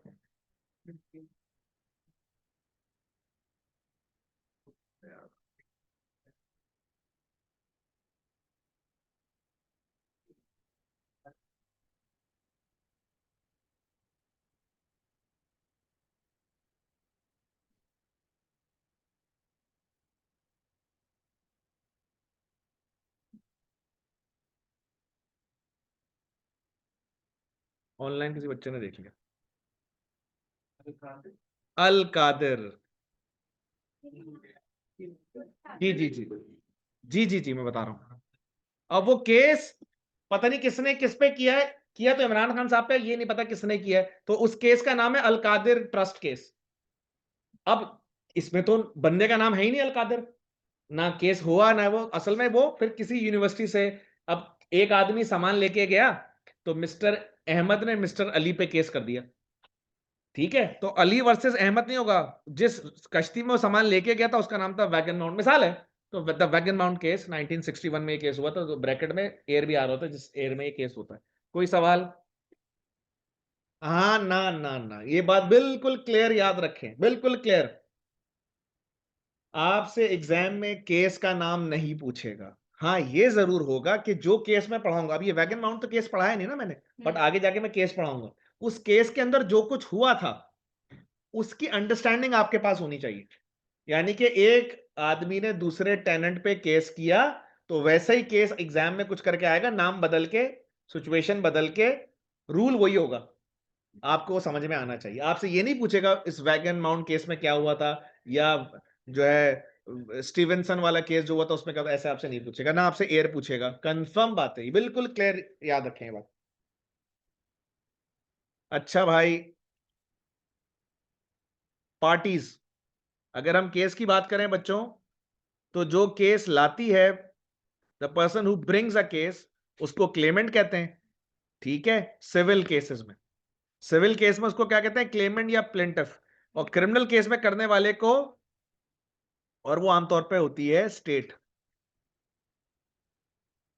क्योंकि हुकूमत केस करती है। और जिसके खिलाफ लाया जाता है उसको डिफेंडेंट कहते हैं। ठीक है। अच्छा, फिर उस जब वो केस हो जाता है, तो फिर जो बंदा बड़ी अदालत में जाता है, तो अपील करने वाले को अपेलेंट कहते हैं। यानी कि एक केस हुआ अदालत में, एक हार गया एक जीत गया। आमतौर पे हारने वाला ऊपर जाता है, जरूरी नहीं है वैसे, बता दूं आपको। आमतौर पे अंडरस्टैंडिंग क्या है, देखिए ये बड़े ट्रिकी पॉइंट है। आमतौर पे जहन में क्या है, जो केस हार जाता है वो केस को चैलेंज करता है, ऐसा ही है, जरूरी नहीं है। तो आमतौर पे जो, आमतौर पे तो ऐसे ही होता है, the one who usually loses the case go for the higher court, और क्या कहेंगे उसे, अपील। बट समटाइम जीतने वाला भी जा सकता है। मसलन मैंने इन पे केस किया, अदालत ने जुर्माना कर दिया, मैंने कहा नहीं जुर्माना बहुत कम है, मैंने अपील कर दी, ये भी होता है। समझ में आ रही बात कि नहीं आ रही है? But it's very rare. So बहरहाल, अपील करने वाले को अपैलेंट, और उस अपील का जवाब देने वाले को रिस्पोंडेंट कहते हैं। क्रिमिनल केस में, यस यस, मैं दिखा देता हूं ना आपको बेटा, दिखा देता हूं आपको चीज, आते ने।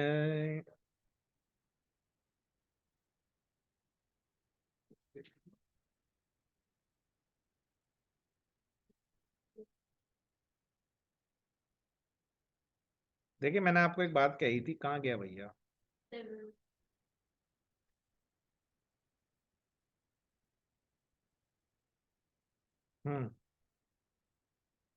मैंने आपसे कहा था कि क्रिमिनल लॉ में जो होता है, पब्लिक लॉ में तो क्रिमिनल लॉ भी कहते हैं ना, क्रिमिनल होता ये है,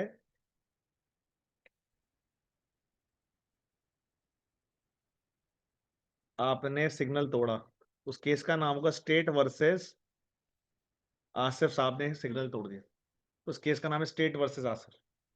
वो पुलिस ने आसिफ नामी आदमी को पकड़ लिया चोरी के मुकदमे में, तो उस केस का नाम होगा स्टेट वर्सेस आसिफ। क्योंकि स्टेट, आप बोलेंगे सर चोरी तो उसने किसी के घर पे की है, तो स्टेट कहां से आ गई?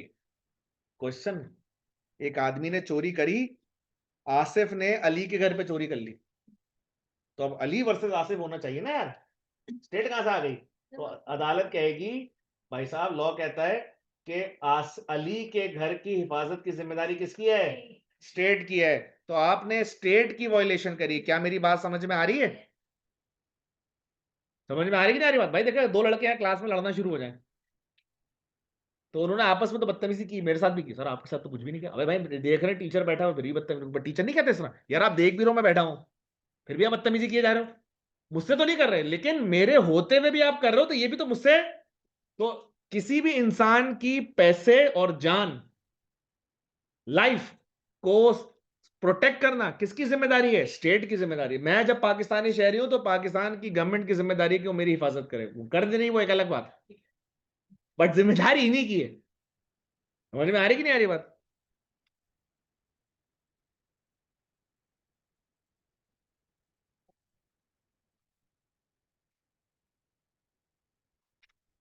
ये सवाल किसका था? जाऊं, आ गया भाई, आ गया। स्टैट्यूट एंड डेलीगेटेड लेजर, अच्छा जी, हमने कॉमन लॉ लिया, इक्विटी भी सीख लिया, अब बार बार केस आया जा रहा है। हमने कहा नहीं भाई, कब तक ये अंदाजे से, कस्टम से, ट्रेडिशन से, इंसाफ की बुनियाद पे, पिछले केस की बुनियाद पे बहुत फैसले हो गए। Now it's time to make a proper law. तो उसको पढ़ने से पहले एक बात समझ लें, पार्लियामेंट इज सोवेरेन, अभी पढ़ा था हमने। सोवेरेन का मतलब पार्लियामेंट सबसे बड़ी है अथॉरिटी, उसके पास पूरा इख्तियार है, ठीक है।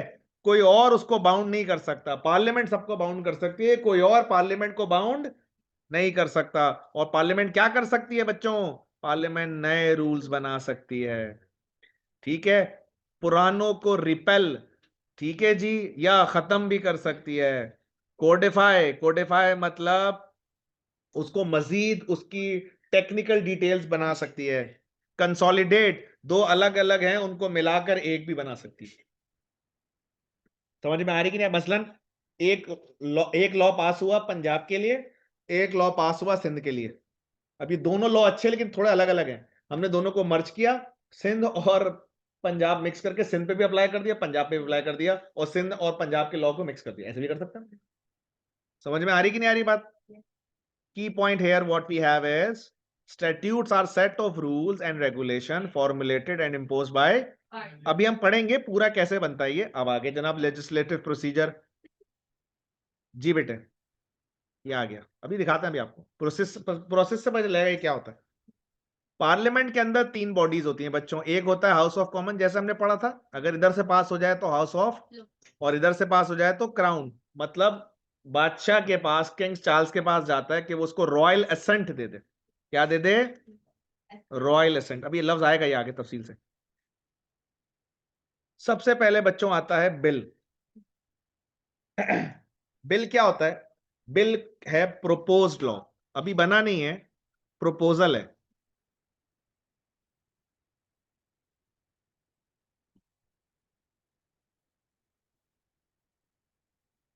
मतलब मैं पार्लियामेंट में हूं, मुझे लगता है ऐसा लॉ होना चाहिए, वो है नहीं, मैंने एक प्रपोजल बनाया और मैं मेंबर हूं, ठीक है, और मैंने उसको एक एक करके दोनों हाउस में प्रेजेंट किया, लोगों ने उसको पहले रीड किया।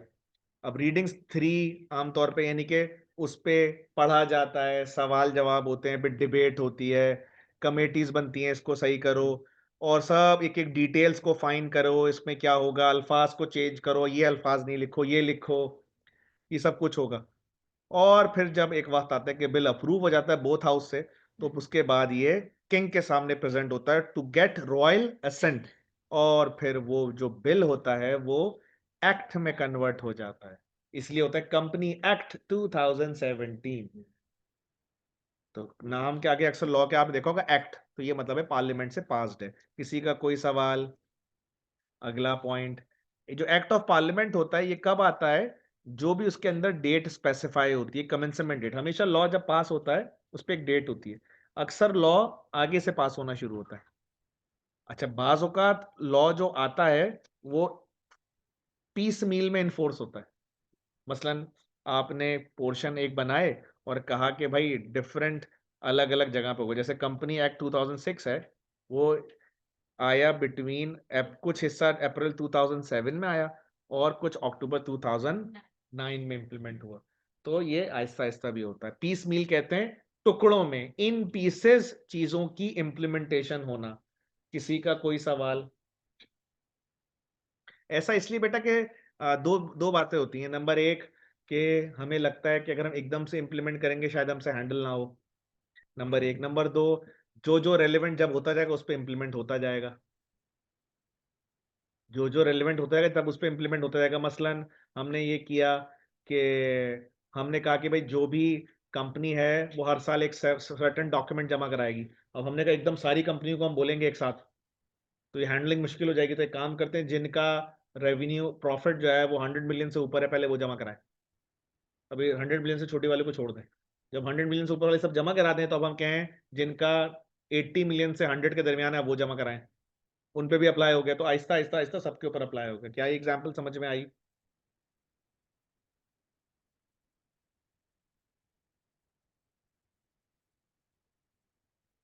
मतलब लो एक पूरा आता है लेकिन पोर्शन वाइज डिवाइड होता है। दोनों बातें होती हैं। बाज़ औकात लॉ पूरा बन जाता है, उसका एक हिस्सा अभी इंप्लीमेंट होगा, एक हिस्सा अगले हिस्से में इंप्लीमेंट होगा।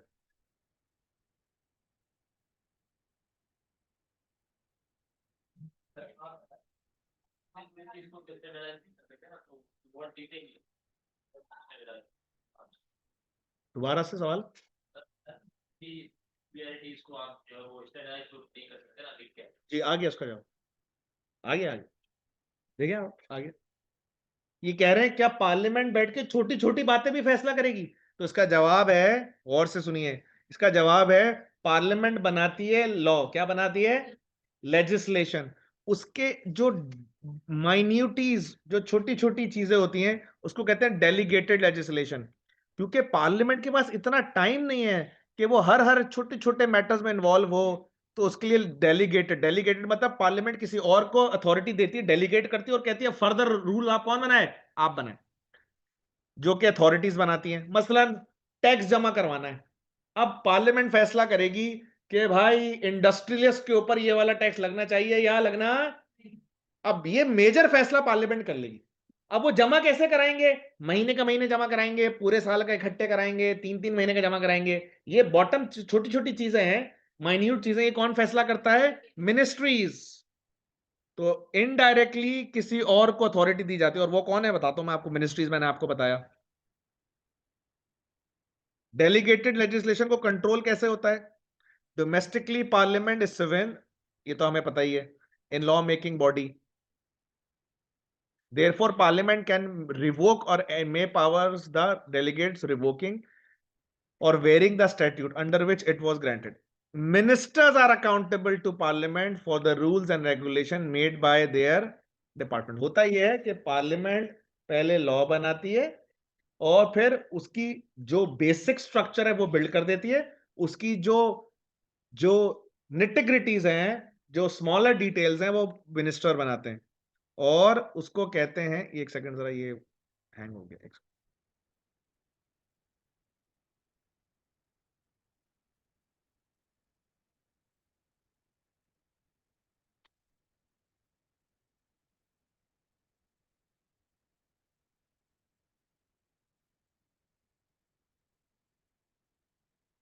ये थोड़ा सा स्लो कर रहा है, एक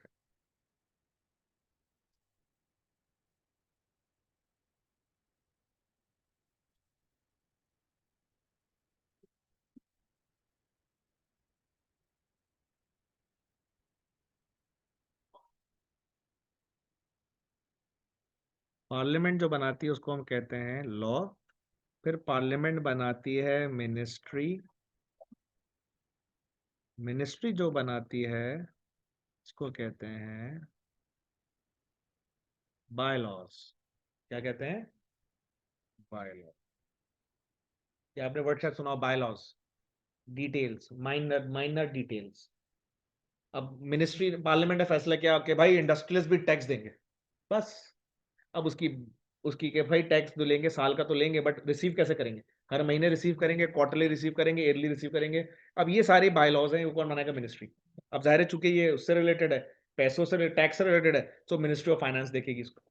मिनिस्ट्री ऑफ पेट्रोलियम अलग है, मिनिस्ट्री ऑफ, अब जैसे मिनिस्ट्री, हुकूमत ने कहा जी हम ऐसे ऐसे ऐसे टैक्स लेंगे, तो ये तो पार्लियामेंट ने फैसला कर लिया। अब मिनिस्ट्री ऑफ जो पेट्रोलियम है वो ये फैसला करते हैं कि हर 15 दिन बाद रिवाइज करेंगे हम रेट। तो 15 दिन बाद करेंगे, महीने बाद करेंगे, अखबार में इत्तला देंगे, क्या करेंगे, वो सारी ये जो माइन्यूट चीजें हैं, छोटी छोटी चीजें मिनिस्ट्री करेंगी। सो बाय लॉ होते हैं, बाय लॉ के ऊपर लॉ। इसके ऊपर भी एक चीज होती है, इन लॉज, लेकिन बहरहाल वो आपके सिलेबस में भी नहीं, आप लोग बच्चे हैं। तो सबसे ऊपर जहां लॉ भी काम नहीं करे उसको क्या कहते हैं? In laws. समझ में आ रही बात? बड़े आपके सिलेबस में भी नहीं। जी जी। डेलीगेटेड जो है ये सिर्फ मिनिस्टर्स ही कर सकता है। मिनिस्ट्रीज, मिनिस्टर से मुराद बंदा नहीं, मिनिस्ट्री, मतलब जैसे मिनिस्ट्री ऑफ पेट्रोलियम, ऐसे। जैसे अकाउंटिंग का कोई रूल है, ठीक है, जज वालों को इनको नहीं पता, तो वो अकाउंटेंट मिनिस्ट्री ऑफ फाइनेंस, मतलब हाँ जो हमारा, आपको पता है हमारा जो मिनिस्टर ऑफ फाइनेंस वो हमेशा पढ़ा लिखा होता है, चार्टर्ड अकाउंटेंट या कोई एसीसी, मतलब ऐसा बंदा होता है। कभी भी 2-3 ऐसे मिनिस्टर याद रखें, कहीं भी हम कोई भी लगा दें आमतौर पे, पाकिस्तान में कहीं कोई भी लग जाता है आमतौर पे, मगर मिनिस्ट्री ऑफ फाइनेंस और मिनिस्ट्री ऑफ एक्सटर्नल अफेयर्स, वजारत खारजा जिसको हम लोग कहते हैं, उसमें हमेशा पढ़े लिखे लोग, क्योंकि वो हैंडल कर ही नहीं सकते, एक कम पढ़ा लिखा आदमी हैंडल ही नहीं कर सकता। तो इसहाक डार साहब चार्टर्ड अकाउंटेंट है। वो पॉलिटिकली आप उनको अग्री डिसएग्री वो अलग बात है, but he is a chartered accountant. अब पूरा वो आपका अपना ओपिनियन है, बट है चार्टर्ड अकाउंटेंट।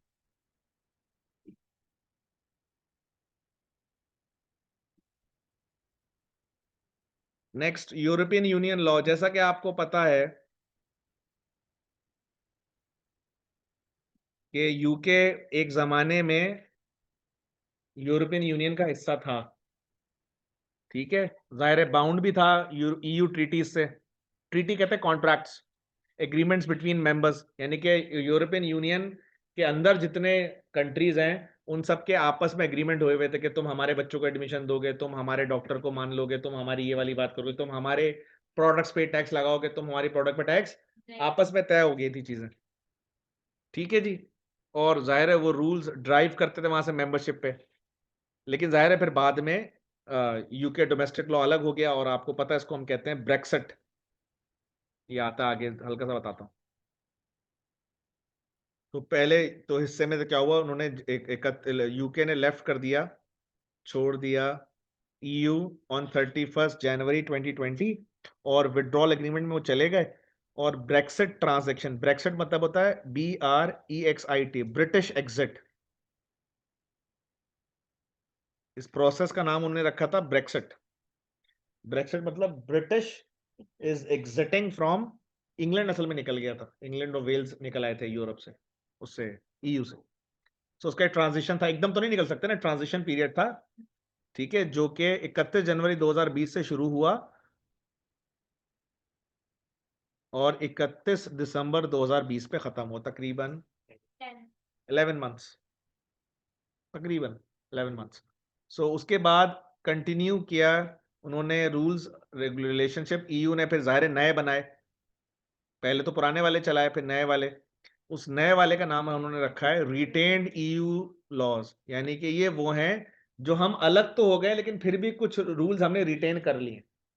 दोबारा सुने, यूके जो है वो यूरोपियन यूनियन से बाहर निकल आया। बाहर निकल आया तो पहले तो उसने कहा कि इस बाहर निकलने के प्रोसेस में 11 महीने के दौरान हम थोड़ा बहुत उसको फॉलो करेंगे। फिर जब वो बाहर निकल आए तो उन्होंने कहा ठीक है हम बाहर निकल आए लेकिन थोड़ी बहुत हम बातें मानेंगे। और वो थोड़ी बहुत बातें का नाम क्या रखा उन्होंने, रिटेन्ड ईयू लॉ। वो असल में स्नैपशॉट था, यानी कि एक शॉर्टर वर्जन था, ठीक है, जो 31 दिसंबर 2000 उसके ऊपर है। अब ये 3 एरियाज में अप्लाई होते हैं। इसमें कुछ एरियाज हैं domestic law relating to former EU obligation, जो पुराने पुराने चले आ रहे हैं। Minimum standard of working hours उन्होंने कंटिन्यू करा। Directly applicable on EU legislation, general data protection, जी, ये पता है आपको GDPR? एक सेकंड,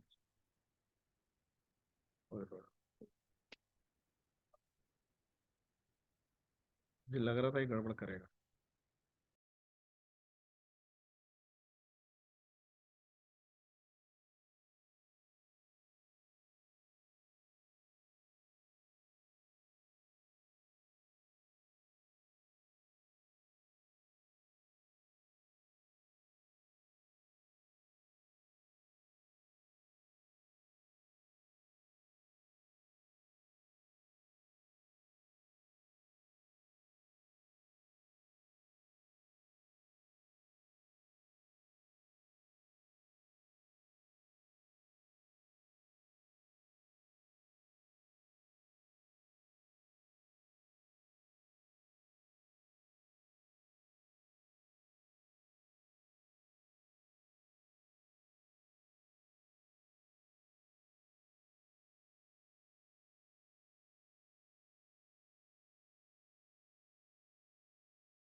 जो लोग ऑनलाइन बैठे हैं उनको मेरी आवाज आ रही है?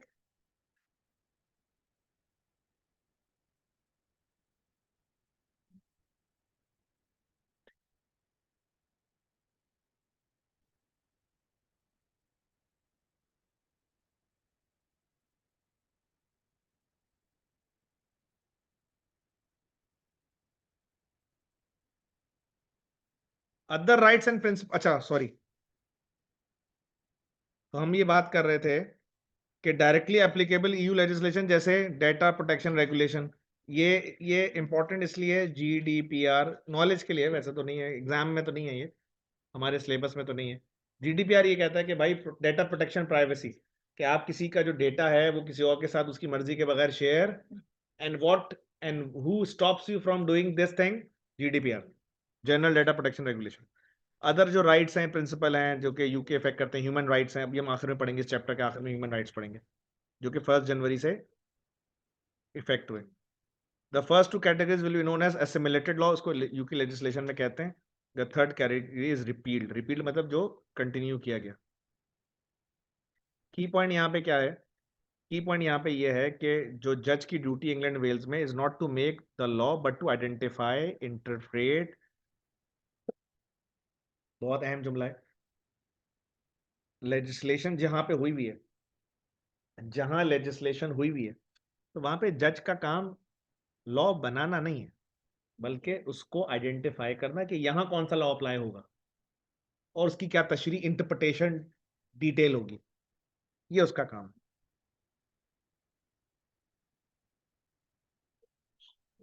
Next, judicial president. Judicial president क्या होता है? हमने थोड़ी देर पहले भी पढ़ा था, binding precedent, the court hierarchy is downwards from the supreme court, the house of lord to court of appeal and the high court and the lower inferior courts, इसको हम काउंटी कोर्ट भी कहते हैं। ये मैंने बताया था ना, अभी लिखा था, अभी पिक्चर भी आएगी, वैसे तो खैर ये दिखा देता हूँ आपको हल्का सा।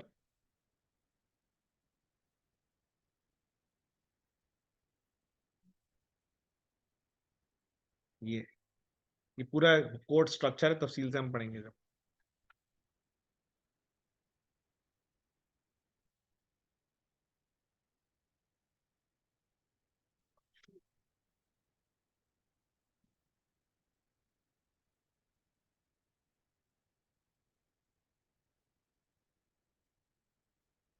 ठीक है जी, नेक्स्ट। मैंने कहा जब लेजिस्लेशन हो जाए, जब रिकॉर्डिंग सुनिए जाके, जब मैंने जुमला में शुरू में वर्ड ऐड किया था, जब केस हो, जब लेजिस्लेशन हो जाए, तब उसका काम नहीं है, ठीक, क्योंकि जब लेजिस्लेशन मौजूद है फिर तो कॉमन लॉ की जरूरत ही नहीं है, there is no point of having a common law. Key point, when the facts or the case are sufficiently similar, precedent set by higher court is binding on the judges। ये बहुत अहम point है। पहला point, law कहता है कि जब facts और दो केसेस के सिमिलर हो तो it is precedent set by higher court is binding. Binding का मतलब जरूरी है, समझ में आ रही बात? कि जब किसी केस के फैक्ट्स मैच करते हो, उसमें भी धक्का दिया था, इसमें भी धक्का दिया था, उसमें भी कत्ल हुआ था, इसमें भी कत्ल हुआ था, उसमें पैसे लेके भाग गया था, उसमें पैसे लेके भाग गया था, ये फैक्ट्स हैं। जब ये फैक्ट्स मैच करें तो जूनियर कोर्ट के लिए बाइंडिंग है कि वो सीनियर कोर्ट की बात को माने। सुने गौर से, a precedent will not apply when the facts or case are materially different so that it can be distinguished from those before the courts। वहां धक्का दिया था ग्राउंड फ्लोर पे, यहां धक्का दिया है छठे फ्लोर से, there is a material difference है। मटीरियलिटी कौन से पढ़ा ना आपने? वहां धक्का दिया था तीसरे फ्लोर से, यहां धक्का दिया चौथे फ्लोर पे, तो तीसरा चौथा तकरीबन एक जैसा ही है, तो यहां मटीरियल डिफरेंस। यहां धक्का दिया था ग्राउंड फ्लोर से, वहां धक्का दिया था छठे फ्लोर से, there is a material difference. समझ में आ रही कि नहीं आ रही बात? तो जब मटेरियल डिफरेंस होगा तो फिर बाइंडिंग नहीं होगा। जब सिमिलैरिटीज होंगी, the more the case is similar, जितना केस मैच करता जाएगा और सीनियर जज की तरफ से होगा, सीनियर कोर्ट की तरफ से होगा, उतना ही वो बाइंडिंग होगा। और जब वो मैच नहीं करेगा, या एक और बात,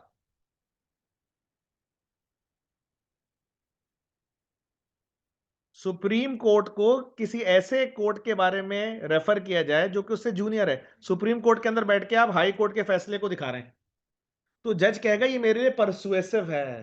परसुएसिव मतलब आप मुझे परसू कर रहे हैं, लेकिन मेरी मर्जी है मानू ना मानू। बाइंडिंग और परसुएसिव का मतलब समझें। जब जब जूनियर कोर्ट को सीनियर कोर्ट का केस रेफर किया जाएगा, जब जूनियर कोर्ट को सीनियर कोर्ट का केस रेफर किया जाएगा, इट विल बी बाइंडिंग। मगर जब सीनियर कोर्ट को जूनियर केस रेफर किया जाएगा, इट विल बी परसुएसिव। मर्जी है सीनियर कोर्ट की, माने माने ना माने ना माने। किसी का कोई सवाल?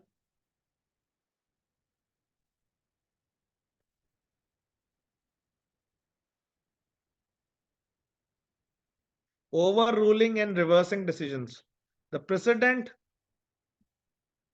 of an earlier decision by a lower court may subsequently overruled in the, ये बता दिया ना मैंने आपको, लोअर कोर्ट का फैसला हाई कोर्ट में ओवररूल किया जा सकता है।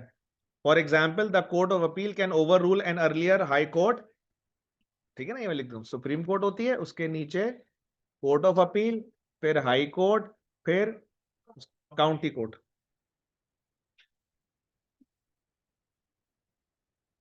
अब मुझे बताएं क्या लिखा फॉर, अब यहां देखें, दोबारा लाइन को पढ़ते हैं। For example the court of appeal can over rule an earlier high court decision. High court के डिसीजन को ओवर रूल कैसे, यानी कि 2008 में ये केस आया, 2010 में ये केस इनके सामने आया। और आप इसको ना रियलिस्टिक बनाते हैं थोड़ा सा। हाई कोर्ट ने फैसला दिया 2022 में, फिर वो केस चलते चलते 2025 में अभी चल रहा है court of appeal, currently current. तो भाई 2025 में कोर्ट ऑफ अपील के अख्तियार है कि चाहे तो हाई कोर्ट के फैसले को बरकरार रखे या ओवर रूल कर दे।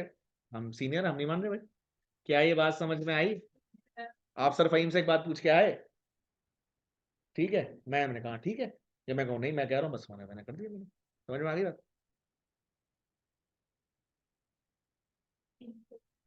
इंटरप्रेटिंग, ठीक है ना, मैंने फहीम मना कर दिया। अब मेरा बच्चा कोई, अब मेरी बेगम से कोई बात पूछ के आया, मैंने कहा चलो बेटा मम्मी सही कह रही होंगी, अम्मी है तुम्हारी सही कह रही होंगी।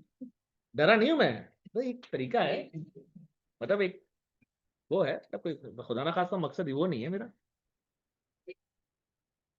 समझ में आ रही बात? देखो यार, तुम लोग को पढ़ाने की खातिर मुझे क्या क्या करना। The wording of the statute, अच्छा इंटरप्रेटिंग स्टैट्यूट, हाँ ये हमने बात पढ़ी थी। किसी का सवाल है बच्चे का? Know the break. ब्रेक यार क्या बस, क्या ब्रेक अब इस उम्र में, क्या ब्रेक? पढ़ कितना हो गया?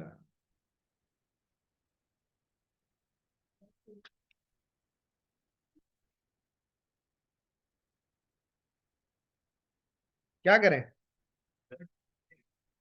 10 मिनट का ब्रेक? मतलब आप ज्यादा देना चाहिए।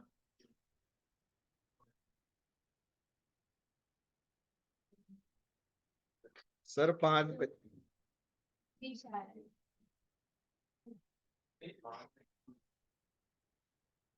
अच्छा जी,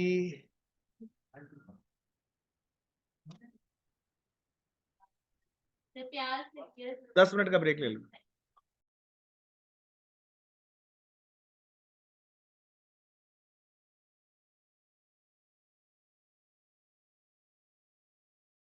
ओके जी, हम ब्रेक ले रहे हैं 10 मिनट का। 10 मिनट के बाद हम क्लास रीस्टार्ट करते हैं।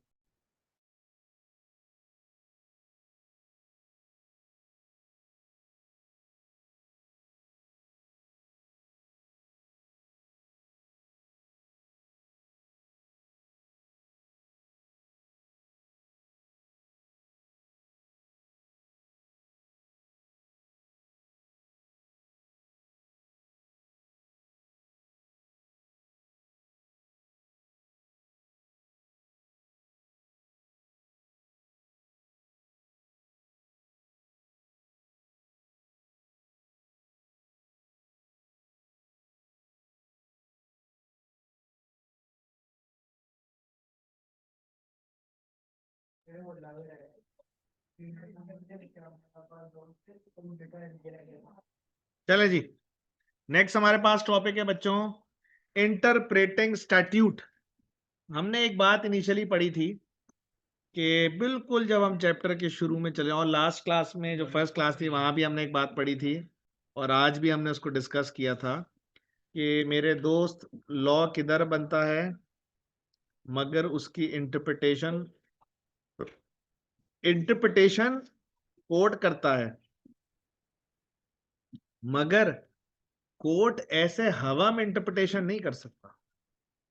ऐसा नहीं है कि कोर्ट जो चाहे कह दे, मुझे ये लग रहा है, ऐसे नहीं है। उसके कुछ रूल्स हैं, उन रूल्स के अंदर रहते हुए कोर्ट इंटरप्रिटेशन करता है।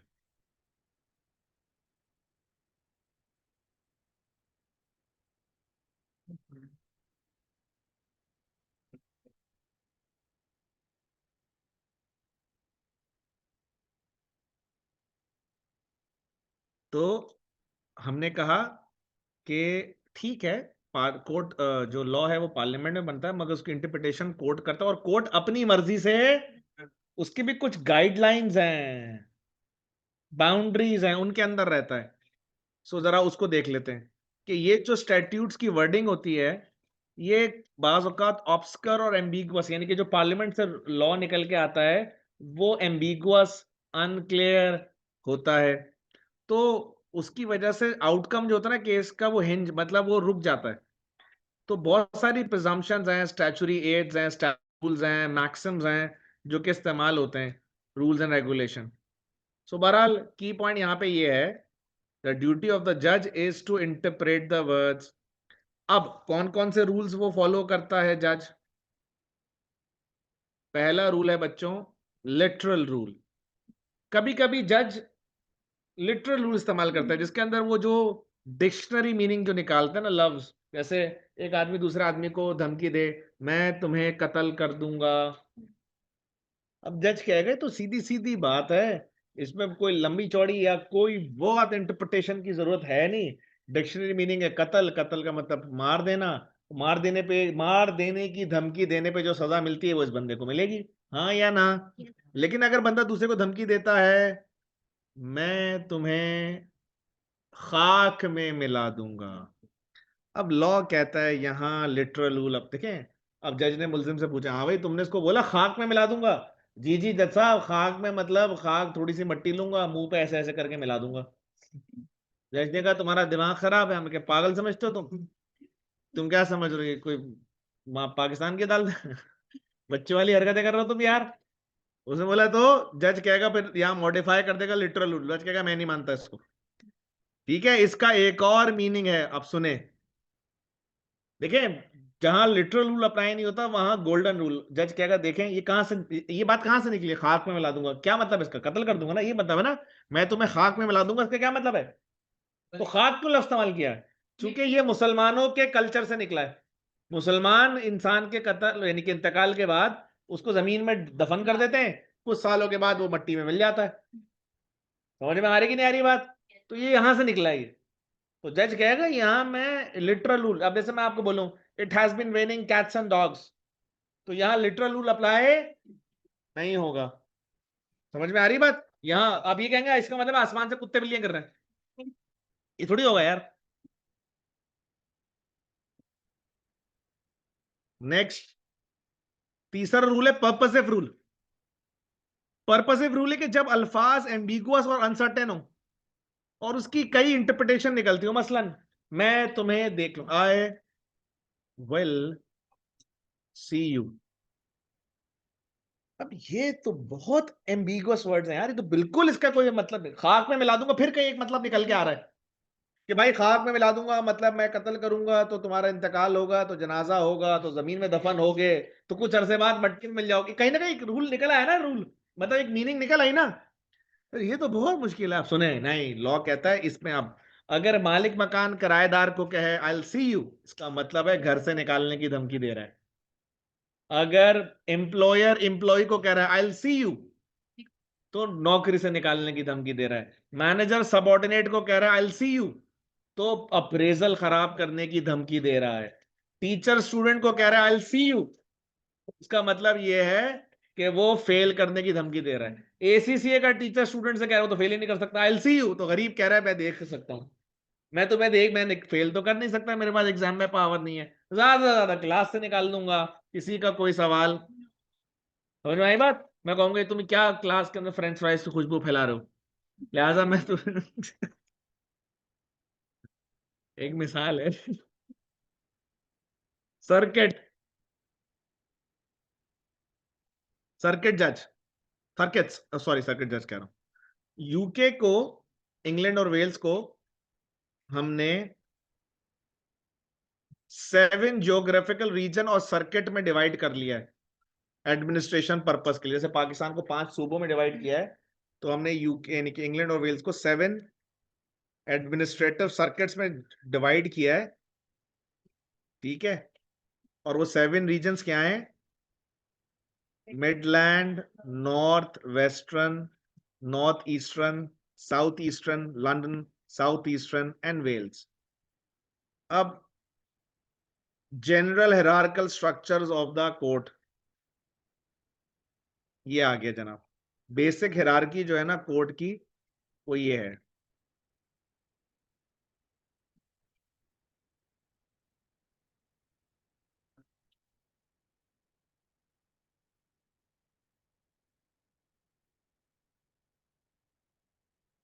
ये आप लोग बस पूरा है?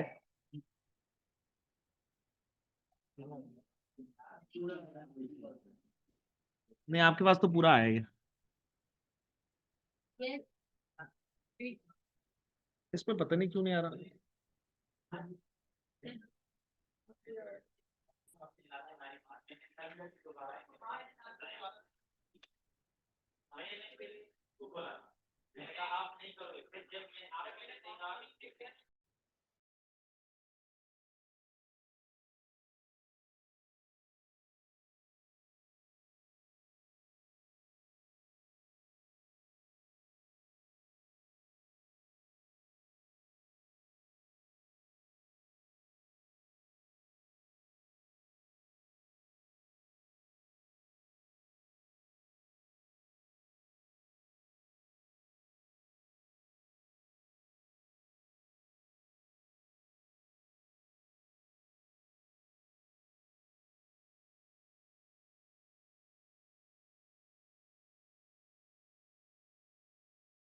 अच्छा जी, सवाल ये सर, ये आज की रिकॉर्डिंग आप लगवा दीजिएगा क्योंकि खुद से नहीं लग रही। नहीं नहीं, लग जाती अगले दिन।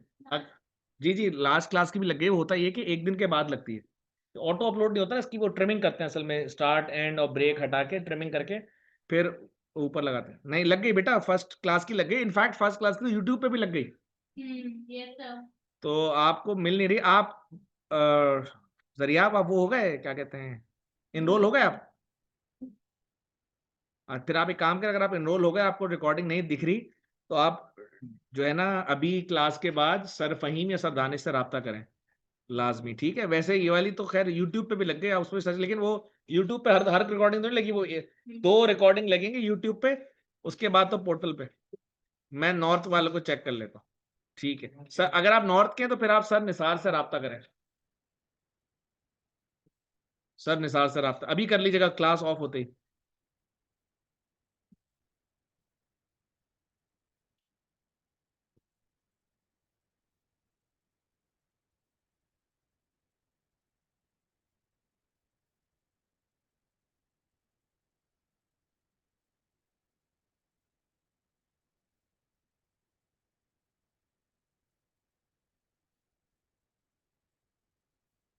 अच्छा जी, ये हमारे सामने यूके का कोर्ट स्ट्रक्चर आ गया।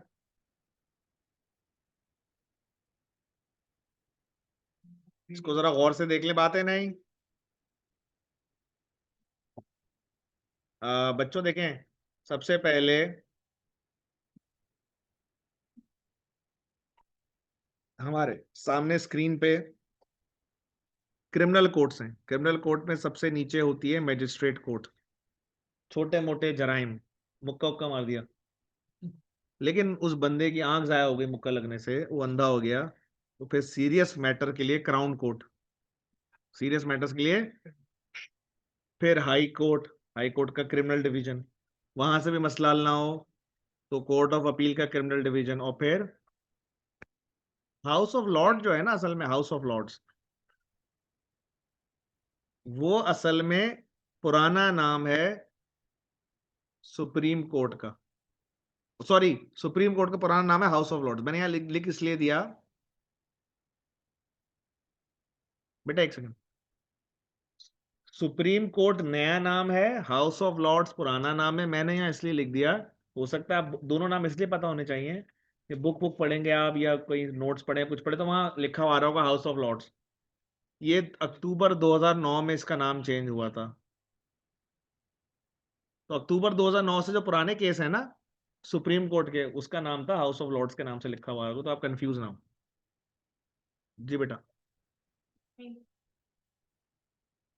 इधर सिविल कोर्ट चल रहे हैं। सबसे छोटा कोर्ट आपके पास है काउंटी कोर्ट, ये हर काउंटी में होता है। 7 बताए थे ना अभी, हमने सर्किट्स बनाए थे। वहां से केस हल ना हो आपका तो आप कहां चले जाएं, हाई कोर्ट के 3 डिवीजन है, क्वींस, फैमिली और चैंसरी। अभी तो सिर्फ आपको नाम दे रहा हूँ, आगे तक वहां से मसला हल ना हो तो आप कोर्ट ऑफ अपील के सिविल डिवीजन में चले जाएं। वहां से मसला हल ना हो तो फिर आप सुप्रीम कोर्ट चले जाएं। और साइमल्टेनियसली बताया था मैंने आपको, चलता एक सिनेरियो, वो भी हमने पढ़ लिया। किसी का कोई सवाल?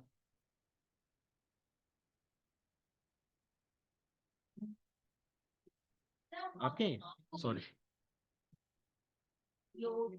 इसीलिए कंफ्यूजन होती थी। वो पार्लियामेंट का नाम है, वो अलग है, ये कोर्ट का नाम है। एक मिक्सअप हो रहा था, उन्होंने अलग ही कर दिया इसको। यूके में कोर्ट का नाम भी हाउस ऑफ लॉर्ड था और उसका नाम भी, पार्लियामेंट का नाम भी हाउस ऑफ लॉर्ड था, उसको मिक्सअप हो रहा था, उसको अलग ही कर दें। आ जाए जनाब, सबसे पहले काउंटी कोर्ट पे आ जाते हैं। सबसे लोअर कोर्ट यूके में कौन सी है? County courts operate with in each circuit. बढ़ाया था 7 सर्किट। पूरे पूरे इंग्लैंड और वेल्स को 7 जियोग्राफिक सर्किट्स में डिवाइड किया गया और हर सर्किट का अपना काउंटी कोर्ट है। तो उसके बाद 7 काउंटी कोर्ट हो गए ना यूके में। सही है ना? ये क्या डील करते हैं बच्चों? ये सिविल मैटर्स, ठीक है जी, वगैरह डील करते हैं आमतौर पे। और ये जल्दी जल्दी हो जाता है यहाँ पे मामला, चूंकि लोकल एरिया वहीं के मुकामी लोग होते हैं, मुकाम में मसला मसला हो जाता है जल्दी। फिर आता है जनाब हाई कोर्ट। हाई कोर्ट के अंदर बच्चों, high court is based in London at the Royal Court of Justice in Strand. The High Court has 3 jurisdiction. ये मल्टी ट्रैकिंग के केस सुनती है। अभी मल्टी ट्रैकिंग क्या होता है, मल्टी ट्रैक क्या होता है, सुन लें जरा, थोड़ा सा आगे जाके वापस आना पड़ेगा। ये सुने,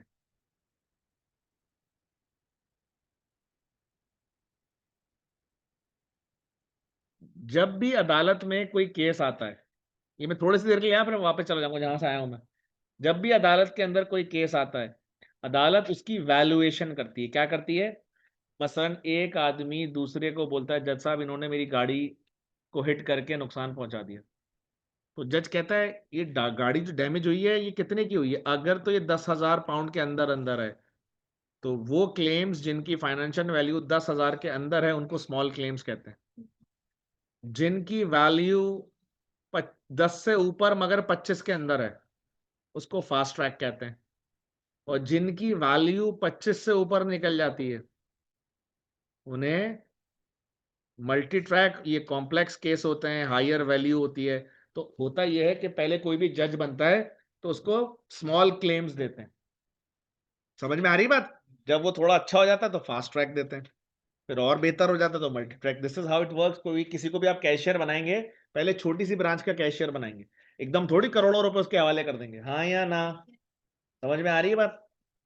अब ये बात ध्यान में रखना, small claim fast track multi track, small claim fast track multi track.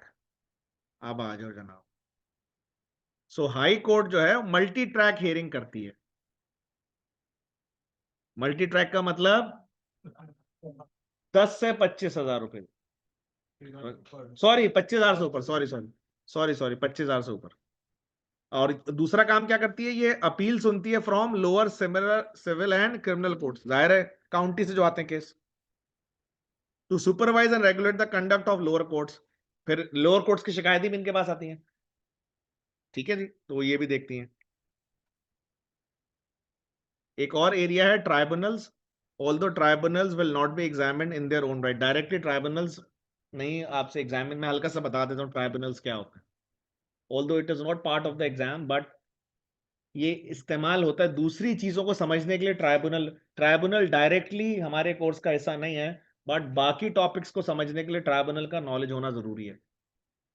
Tribunal कहते हैं बच्चों कोर्ट से पहले का एक स्टेप जिसमें हम मामले को रिजॉल्व करने की कोशिश करते हैं। मसलन ट्राइब्यूनल उस मैकेनिज्म को कहते हैं जो कोर्ट के अंदर इशू लाने से पहले जिसमें डिस्कस किया जाए। उसकी एक मिसाल है, आपने सुना होगा जिरगा, पंचायत, ये क्या है सर, ये ट्राइब्यूनल्स हैं। और याद रखें लॉ ट्राइब्यूनल्स को इनकरेज करता है। अनफॉर्चुनेटली पाकिस्तान में जिरगाज और ट्राइब्यूनल्स और पंचायतों ने गैर इस्लामी, गैर शरई, गैर इखलाकी, गैर कानूनी बहुत सारे डिसीजंस लिए, मगर उसकी जो क्या कहेंगे रेपुटेशन काफी डैमेज्ड है। ये बिल्कुल ऐसी है, छुरी है ना, अब छुरी का इस्तेमाल आप पे है ना, उसको छुरी तो बुनियादी तौर पे इट्स अ गुड थिंग, छुरी कोई बुरी, knife is not bad, it's actually it depends how you use it. आप खरबूजा काट रहे हैं, बंदा काट रहे हैं, ठीक है, छुरी बुरी नहीं है। अनफॉर्चुनेटली हमने छुरी से बंदे ज्यादा काट दिए, खरबूजे कम काटे, बट छुरी is good. So this is called tribunal. अदालत कहती है इवन इन सिविल केसेस, आपने वर्ड कभी सुना हो आउट ऑफ कोर्ट सेटलमेंट। मसलन अगर दो मियाँ बीवी लड़ने जाएंगे अदालत में, तो जज कहेगा, हमेशा जज कहेगा पहले आप आपस में सुलह सफाई कर लो। समझ में आ रही कि नहीं आ रही बात? तो जज को आदमी ने बोला तुम समझाओ, एक लतीफा है, सब बात बता दूं अगर आप कहें तो एक जज ने आदमी को कहा तुम समझाओ तो सही, तो उसने कहा तुम्हारी बीवी समझती है? जज को बोला उसने, जज ने कहा नहीं, तो कहे चुप करके फैसला दो। खैर लेकिन बहरहाल वो कहते हैं कि आप समझाओ, समझो, कुछ करो, बहरहाल वो जो भी है मामला। डिविजन ऑफ द कोर्ट, अच्छा अगर ऊपर जाए ना बेटा, मैंने आपको एक चीज दिखाई थी कि हाई कोर्ट के 3 एरियाज अगर आप देखें, मैंने कहा था मैं तफसील से पढ़ाऊंगा, क्वींस, फैमिली और Chancery, these are the further 3 departments of High Court. So ये क्या होता है इन तीनों डिपार्टमेंट्स में? सबसे पहले हमारे पास है चैंसरी डिवीजन। चैंसरी डिवीजन जो होता है वो इक्विटी रिलेटेड मैटर्स, ठीक है, पैसों के मुतालिक, ठीक है, trust laws, company law, partnership law, ठीक है, टैक्सेशन के केसेस, जुरिस्डिक्शन के, bankruptcy, tax appeals, Inland Revenue commissioners, इन सारे मामला को देखती है। On the other hand family division, नाम से ही पता चल रहा है,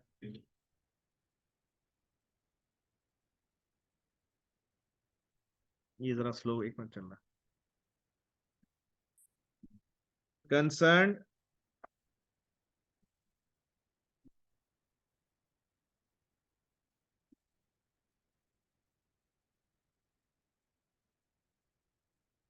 ये जो है फैमिली डिवीजन, ये मैट्रिमोनियल मियाँ बीवी के झगड़े, फैमिली लॉ मैटर्स, ठीक है, और ये डिविजनल कोर्ट के अपील भी सुनता है, जो नीचे वाली कोर्ट्स होती हैं, मजिस्ट्रेट कोर्ट की और काउंटी कोर्ट। अच्छा अब सवाल ये कि सर ये मजिस्ट्रेट कोर्ट की अपील हाई कोर्ट में आएगी, तो ये तो वो तो मजिस्ट्रेट कोर्ट ये जो है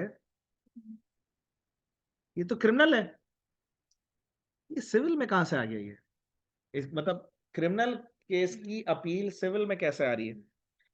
तो वो असल में ये है कि अल्लाह मतलब खुदा ना खास्ता कोई हाथापाई हुई है, तो जाहिर है पहले तो देखा एक पुलिस वाले ने 2 आदमी एक औरत, आदमी एक औरत लड़ रहे हैं, थप्पड़ पड़का रहे हैं, वो लाते मुक्के दाएं धुएं चल रही है, फुल WWE चल रही है, ठीक है, तो उन्होंने पहले अलग किया, जाहिर है क्रिमिनल में जाएगा केस, क्रिमिनल में गया तो जज ने बताया उसने मारा, उसने मारा, पता चला दोनों मियाँ बीवी। अब ये मैटर आगे चल के कहाँ जाएगा कि जाहिर है बच्चे कौन रखेगा और पैसे कौन देगा महीने के, ये वो एलिमनी और वो सब चीजें होंगी, तो फिर वो किधर चली जाएंगी मामला, जाहिर है वो सिविल कोर्ट में चला जाएगा। ठीक है ना, समझ में आ रही बात?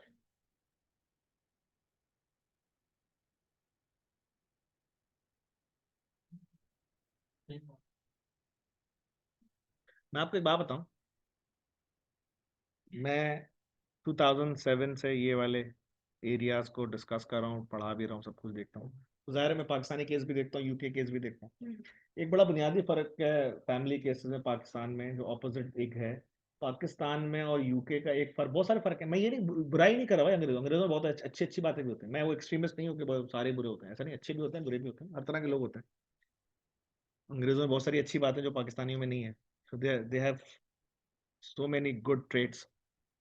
लेकिन मैं आपको बताऊं, फैमिली अगर कोर्ट्स के हवाले से बात करूं, वहां पे केस पता है इसलिए होते हैं, वहां पे केस मियां बीवी एक दूसरे पे करते हैं कि तुम रखो बच्चे को, कहते हैं तुम रखो।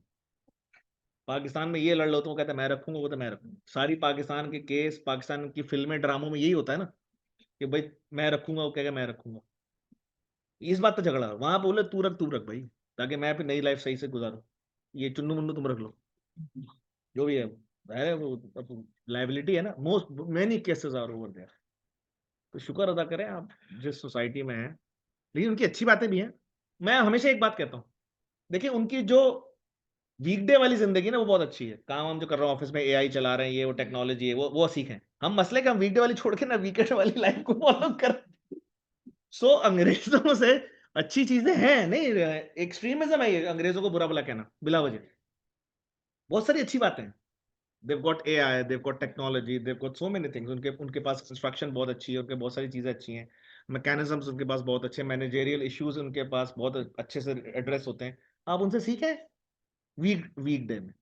जैसे ही वो वीकडे खत्म हो, फ्राइडे खत्म हो, आप अंग्रेजों को छोड़ के वापस पाकिस्तान को फॉलो करते, फिर वहां फ्राइडे के बाद बदतमीजी शुरू हो जाती है वहां पे, तो आप उनको फॉलो ना करें। समझ आ गई?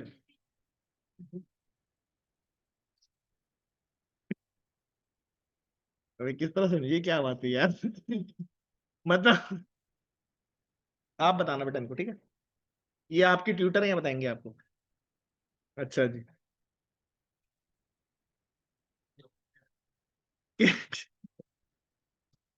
Kings Bench Division deals with common law civil matters. जो किंग्स बेंच डिवीजन है, such as contracts and torts.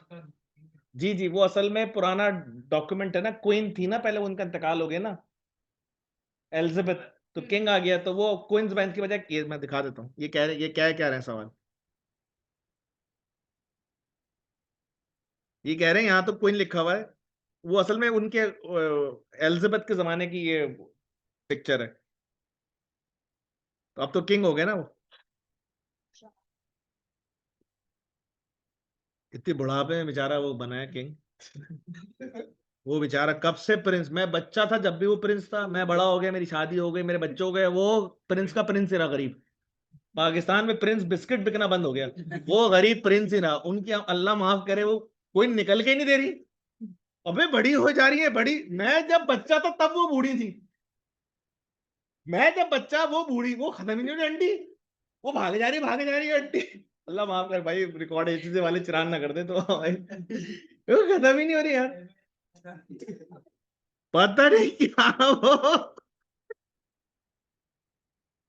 फिर ये बेचारा बुढ़ापे में जाके अल्लाह अल्लाह करके ये किंग बना बेचारा।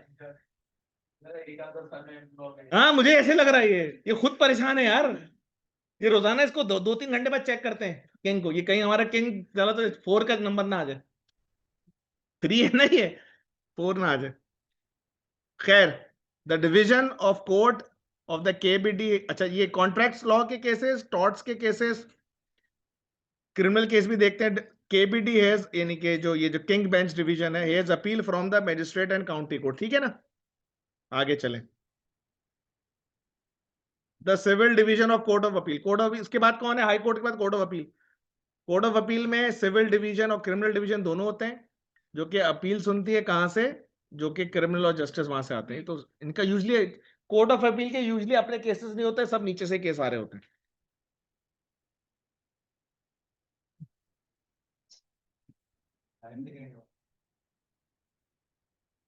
ठीक है बेटा, मैं बता दूंगा उनको। Next, supreme court of the United Kingdom. Here civil and criminal appeals on the point of law appeal from court of appeal से आते हैं, या जनरल पब्लिक की तरफ से कोई इंपॉर्टेंट मैटर होता है तो वो भी आता है, वो डायरेक्ट हाई कोर्ट से भी आ जाता है। ठीक है जी, कोई सवाल?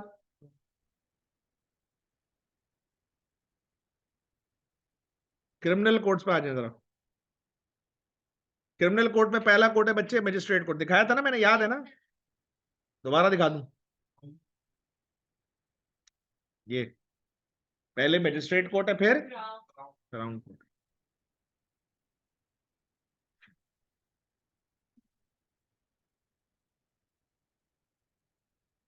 मजिस्ट्रेट कोर्ट क्या करता है बच्चों? डिसाइड्स लेस सीरियस, मैंने कहा ना, मुक्का उक्का मार दिया, less serious.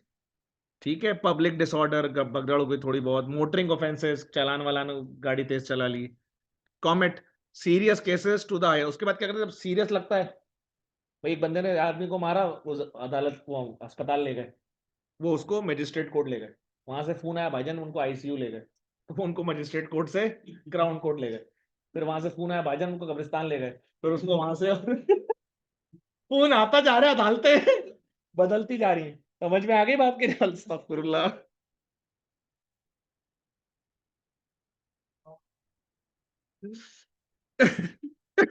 Consider bail application, bell मतलब जमानत वगैरह के मामला देखते हैं ये।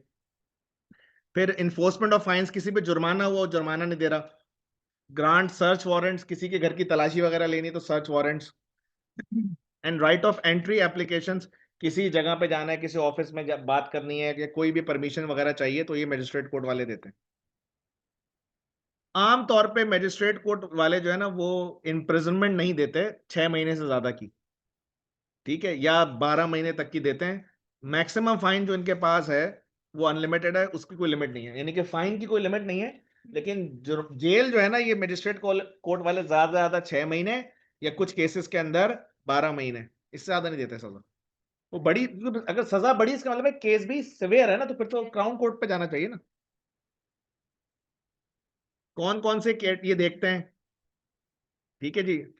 All criminal courts fall into one of the three cat. Number 1 summary offences, summary offences होते हैं मोटरिंग, यानी कि ये ट्रैफिक वगैरह के, टोन पार्टी, ड्रंक, कॉमन असॉल्ट। हाँ, वीकेंड पे आगे शुरू, देखें अंग्रेजों का वीकेंड शुरू हो गया, अब इस पे जाने की जरूरत।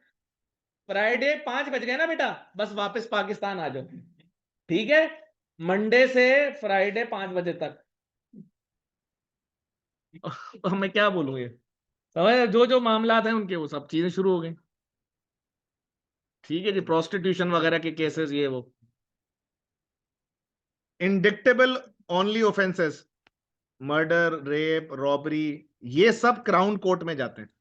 ठीक है जी, जाहिर है ये सिवियर केसेस है ना। अगला कोर्ट है बच्चों क्राउन कोर्ट। क्राउन कोर्ट के अंदर क्या है, magistrate commits an indictable offence to Crown Court, the hearing will be presided over by circuit जज। वो आपको बताया था सबसे शुरू में सर्किट जज होता है। सीरियस केस के अंदर वो हाई कोर्ट जज या किंग्स बेंच के अंदर चला जाता है मेट्रो।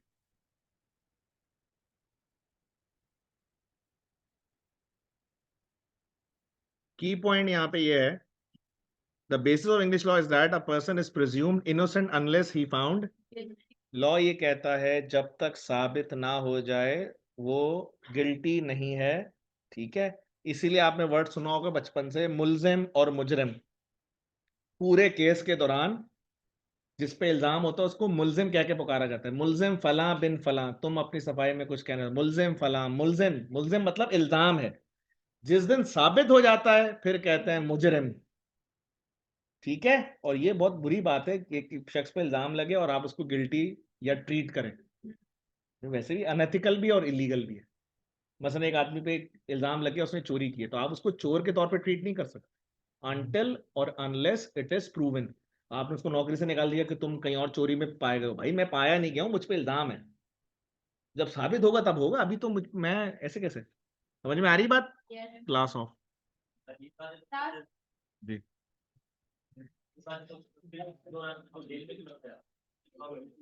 1 बाय 1 चलें जी। जी जी, जी भाई, सब लोग खामोश होंगे जरा यार, ये तो बुरी बात है यार। मैं इनका सवाल का जवाब दे दूं यार, इतना मतलब क्या इतना बुरा हूं मैं? आप ऐसे मतलब बात सुन ले मेरी बात, इतना लपेटना सामान शुरू कर दिया यार। भाई इनका सवाल ये है कि अगर अभी आप उसको मुलजिम कह रहे हैं और वो कह रहे हैं, तो आप उसको जेल में क्यों रख रहे हैं? इसका जवाब ये है बेटा कि जब किसी पे इल्जाम लगता है तो पुलिस आके इन्वेस्टिगेट करती है, फिर अदालत से इजाजत लेती है कि उसको गिरफ्तार करें। क्यों? गिरफ्तारी के वक्त देखा जाता है कि अगर किसी शख्स के ऊपर इल्जाम इतना सिवियर है कि अभी तो यूके लॉ में, आप पाकिस्तान में तो क्या लॉलेस सोसाइटी है ना हमारी, तो यार पाकिस्तान में तो मैं अब क्या इंटरप्रिटेशन दूं? वहां पे इतनी आसानी से किसको गिरफ्तार नहीं करते जब तक कोई वैलिड पॉइंट या बिग इनफ इशू ना हो। पाकिस्तान में तो ऐसे ही कंप्लेन करो उठा के ले जाते हैं वो, फिर वो नहीं मिल रहा उसके भाई को उठा के ले गए। पाकिस्तान में तो छोड़ दें, यूके में ऐसे नहीं होता। आप किसी को गिरफ्तार बहुत बड़ा मसला है, फिर वो बेल करा लेता है, फिर वो बहुत सारी, फिर बाज केस ऐसे होते हैं जिसके अंदर नजर तो आ रहा है बंदे ने गड़बड़ की है लेकिन तफसील नहीं है, तो अगर बाहर छोड़ेंगे तो और गड़बड़ करेगा ये। तो बहुत क्लैरिटी के वक्त जब आती है तब गिरफ्तार करते हैं, उससे पहले इतनी आसानी से किसी को गिरफ्तार, आप देखें ना लोग मिसयूज करते हैं पाकिस्तानी रूल को। ये जो बहुत सारे पाकिस्तानी एहतजाज करते हुए नजर आते हैं लंदन में और यूके में सड़कों पे, तो वो उसका फायदा उठा रहे क्योंकि वहां पे गिरफ्तार करना बहुत बड़ा मैटर है। आप देखें ना एहतजाज हो रहा है किसी पॉलिटिकल आदमी के खिलाफ एहतजाज कर रहे हैं, सड़कों में चिल्ला रहे हैं, चीख रहे हैं। तो छोटे मोटे मामलात में पुलिस जो है वो तो अक्सर पता है वहां पे क्या होता है, आपने शायद कॉन्फ्रेंस में देखा होगा, अभी भाई साहब ने कुछ गड़बड़ करी, लड़ाई वड़ाई हो गई। अब जज ने कहा अच्छा तुम्हारी सजा ये है कि उधर ट्रेनिंग हो रही है अच्छे अखलाक के ऊपर, तुम रोजाना वो क्लास अटेंड करोगे, ये तुम्हारे ऊपर सजा है? ये कैसी सजा है भाई? ये सजा है, ट्रेनिंग दे रहे हैं तुम, तुम्हारे ऊपर सजा ये है कि तुम फला काम करोगे। अभी पता नहीं कौन सी मूवी का मैं क्लिप देख रहा था, उसमें जज ने बोला कि तुमने ये गड़बड़ की, लिहाजा तुम बच्चों को ये कोचिंग करोगे। तो जो भी उसका काम है, मैं तो ना खासा गलत कोई मोटर ऑफेंस कर दूं तो बोले इन फला बच्चों को तुम पढ़ा के आओगे, तो ये जो विधायक वो कहते हैं ये तो बहुत आखिर की बात है किसी को जेल वेल में डालना। और हमारे भाई जेल अच्छी जगह, जेल से तो लोग और चोर अंदर जाता है डाकू बन के निकलता है, चोर जाता है डाकू बन के निकलता है, डाकू जाता है सदर बन के निकलता है हमारे मुल्क से। वो तो और जो नई भी काम आते हैं ना उसको सिखाते हैं, हाँ हम तुम्हें सिखाओ, अबे ये नहीं आता, अबे आज जरा चोरी की है, बस बे पागल, इधर डाका सिखाओ, चलो तो जेल भेज रहे नहीं चाहिए भाई। अल्लाह हाफिज।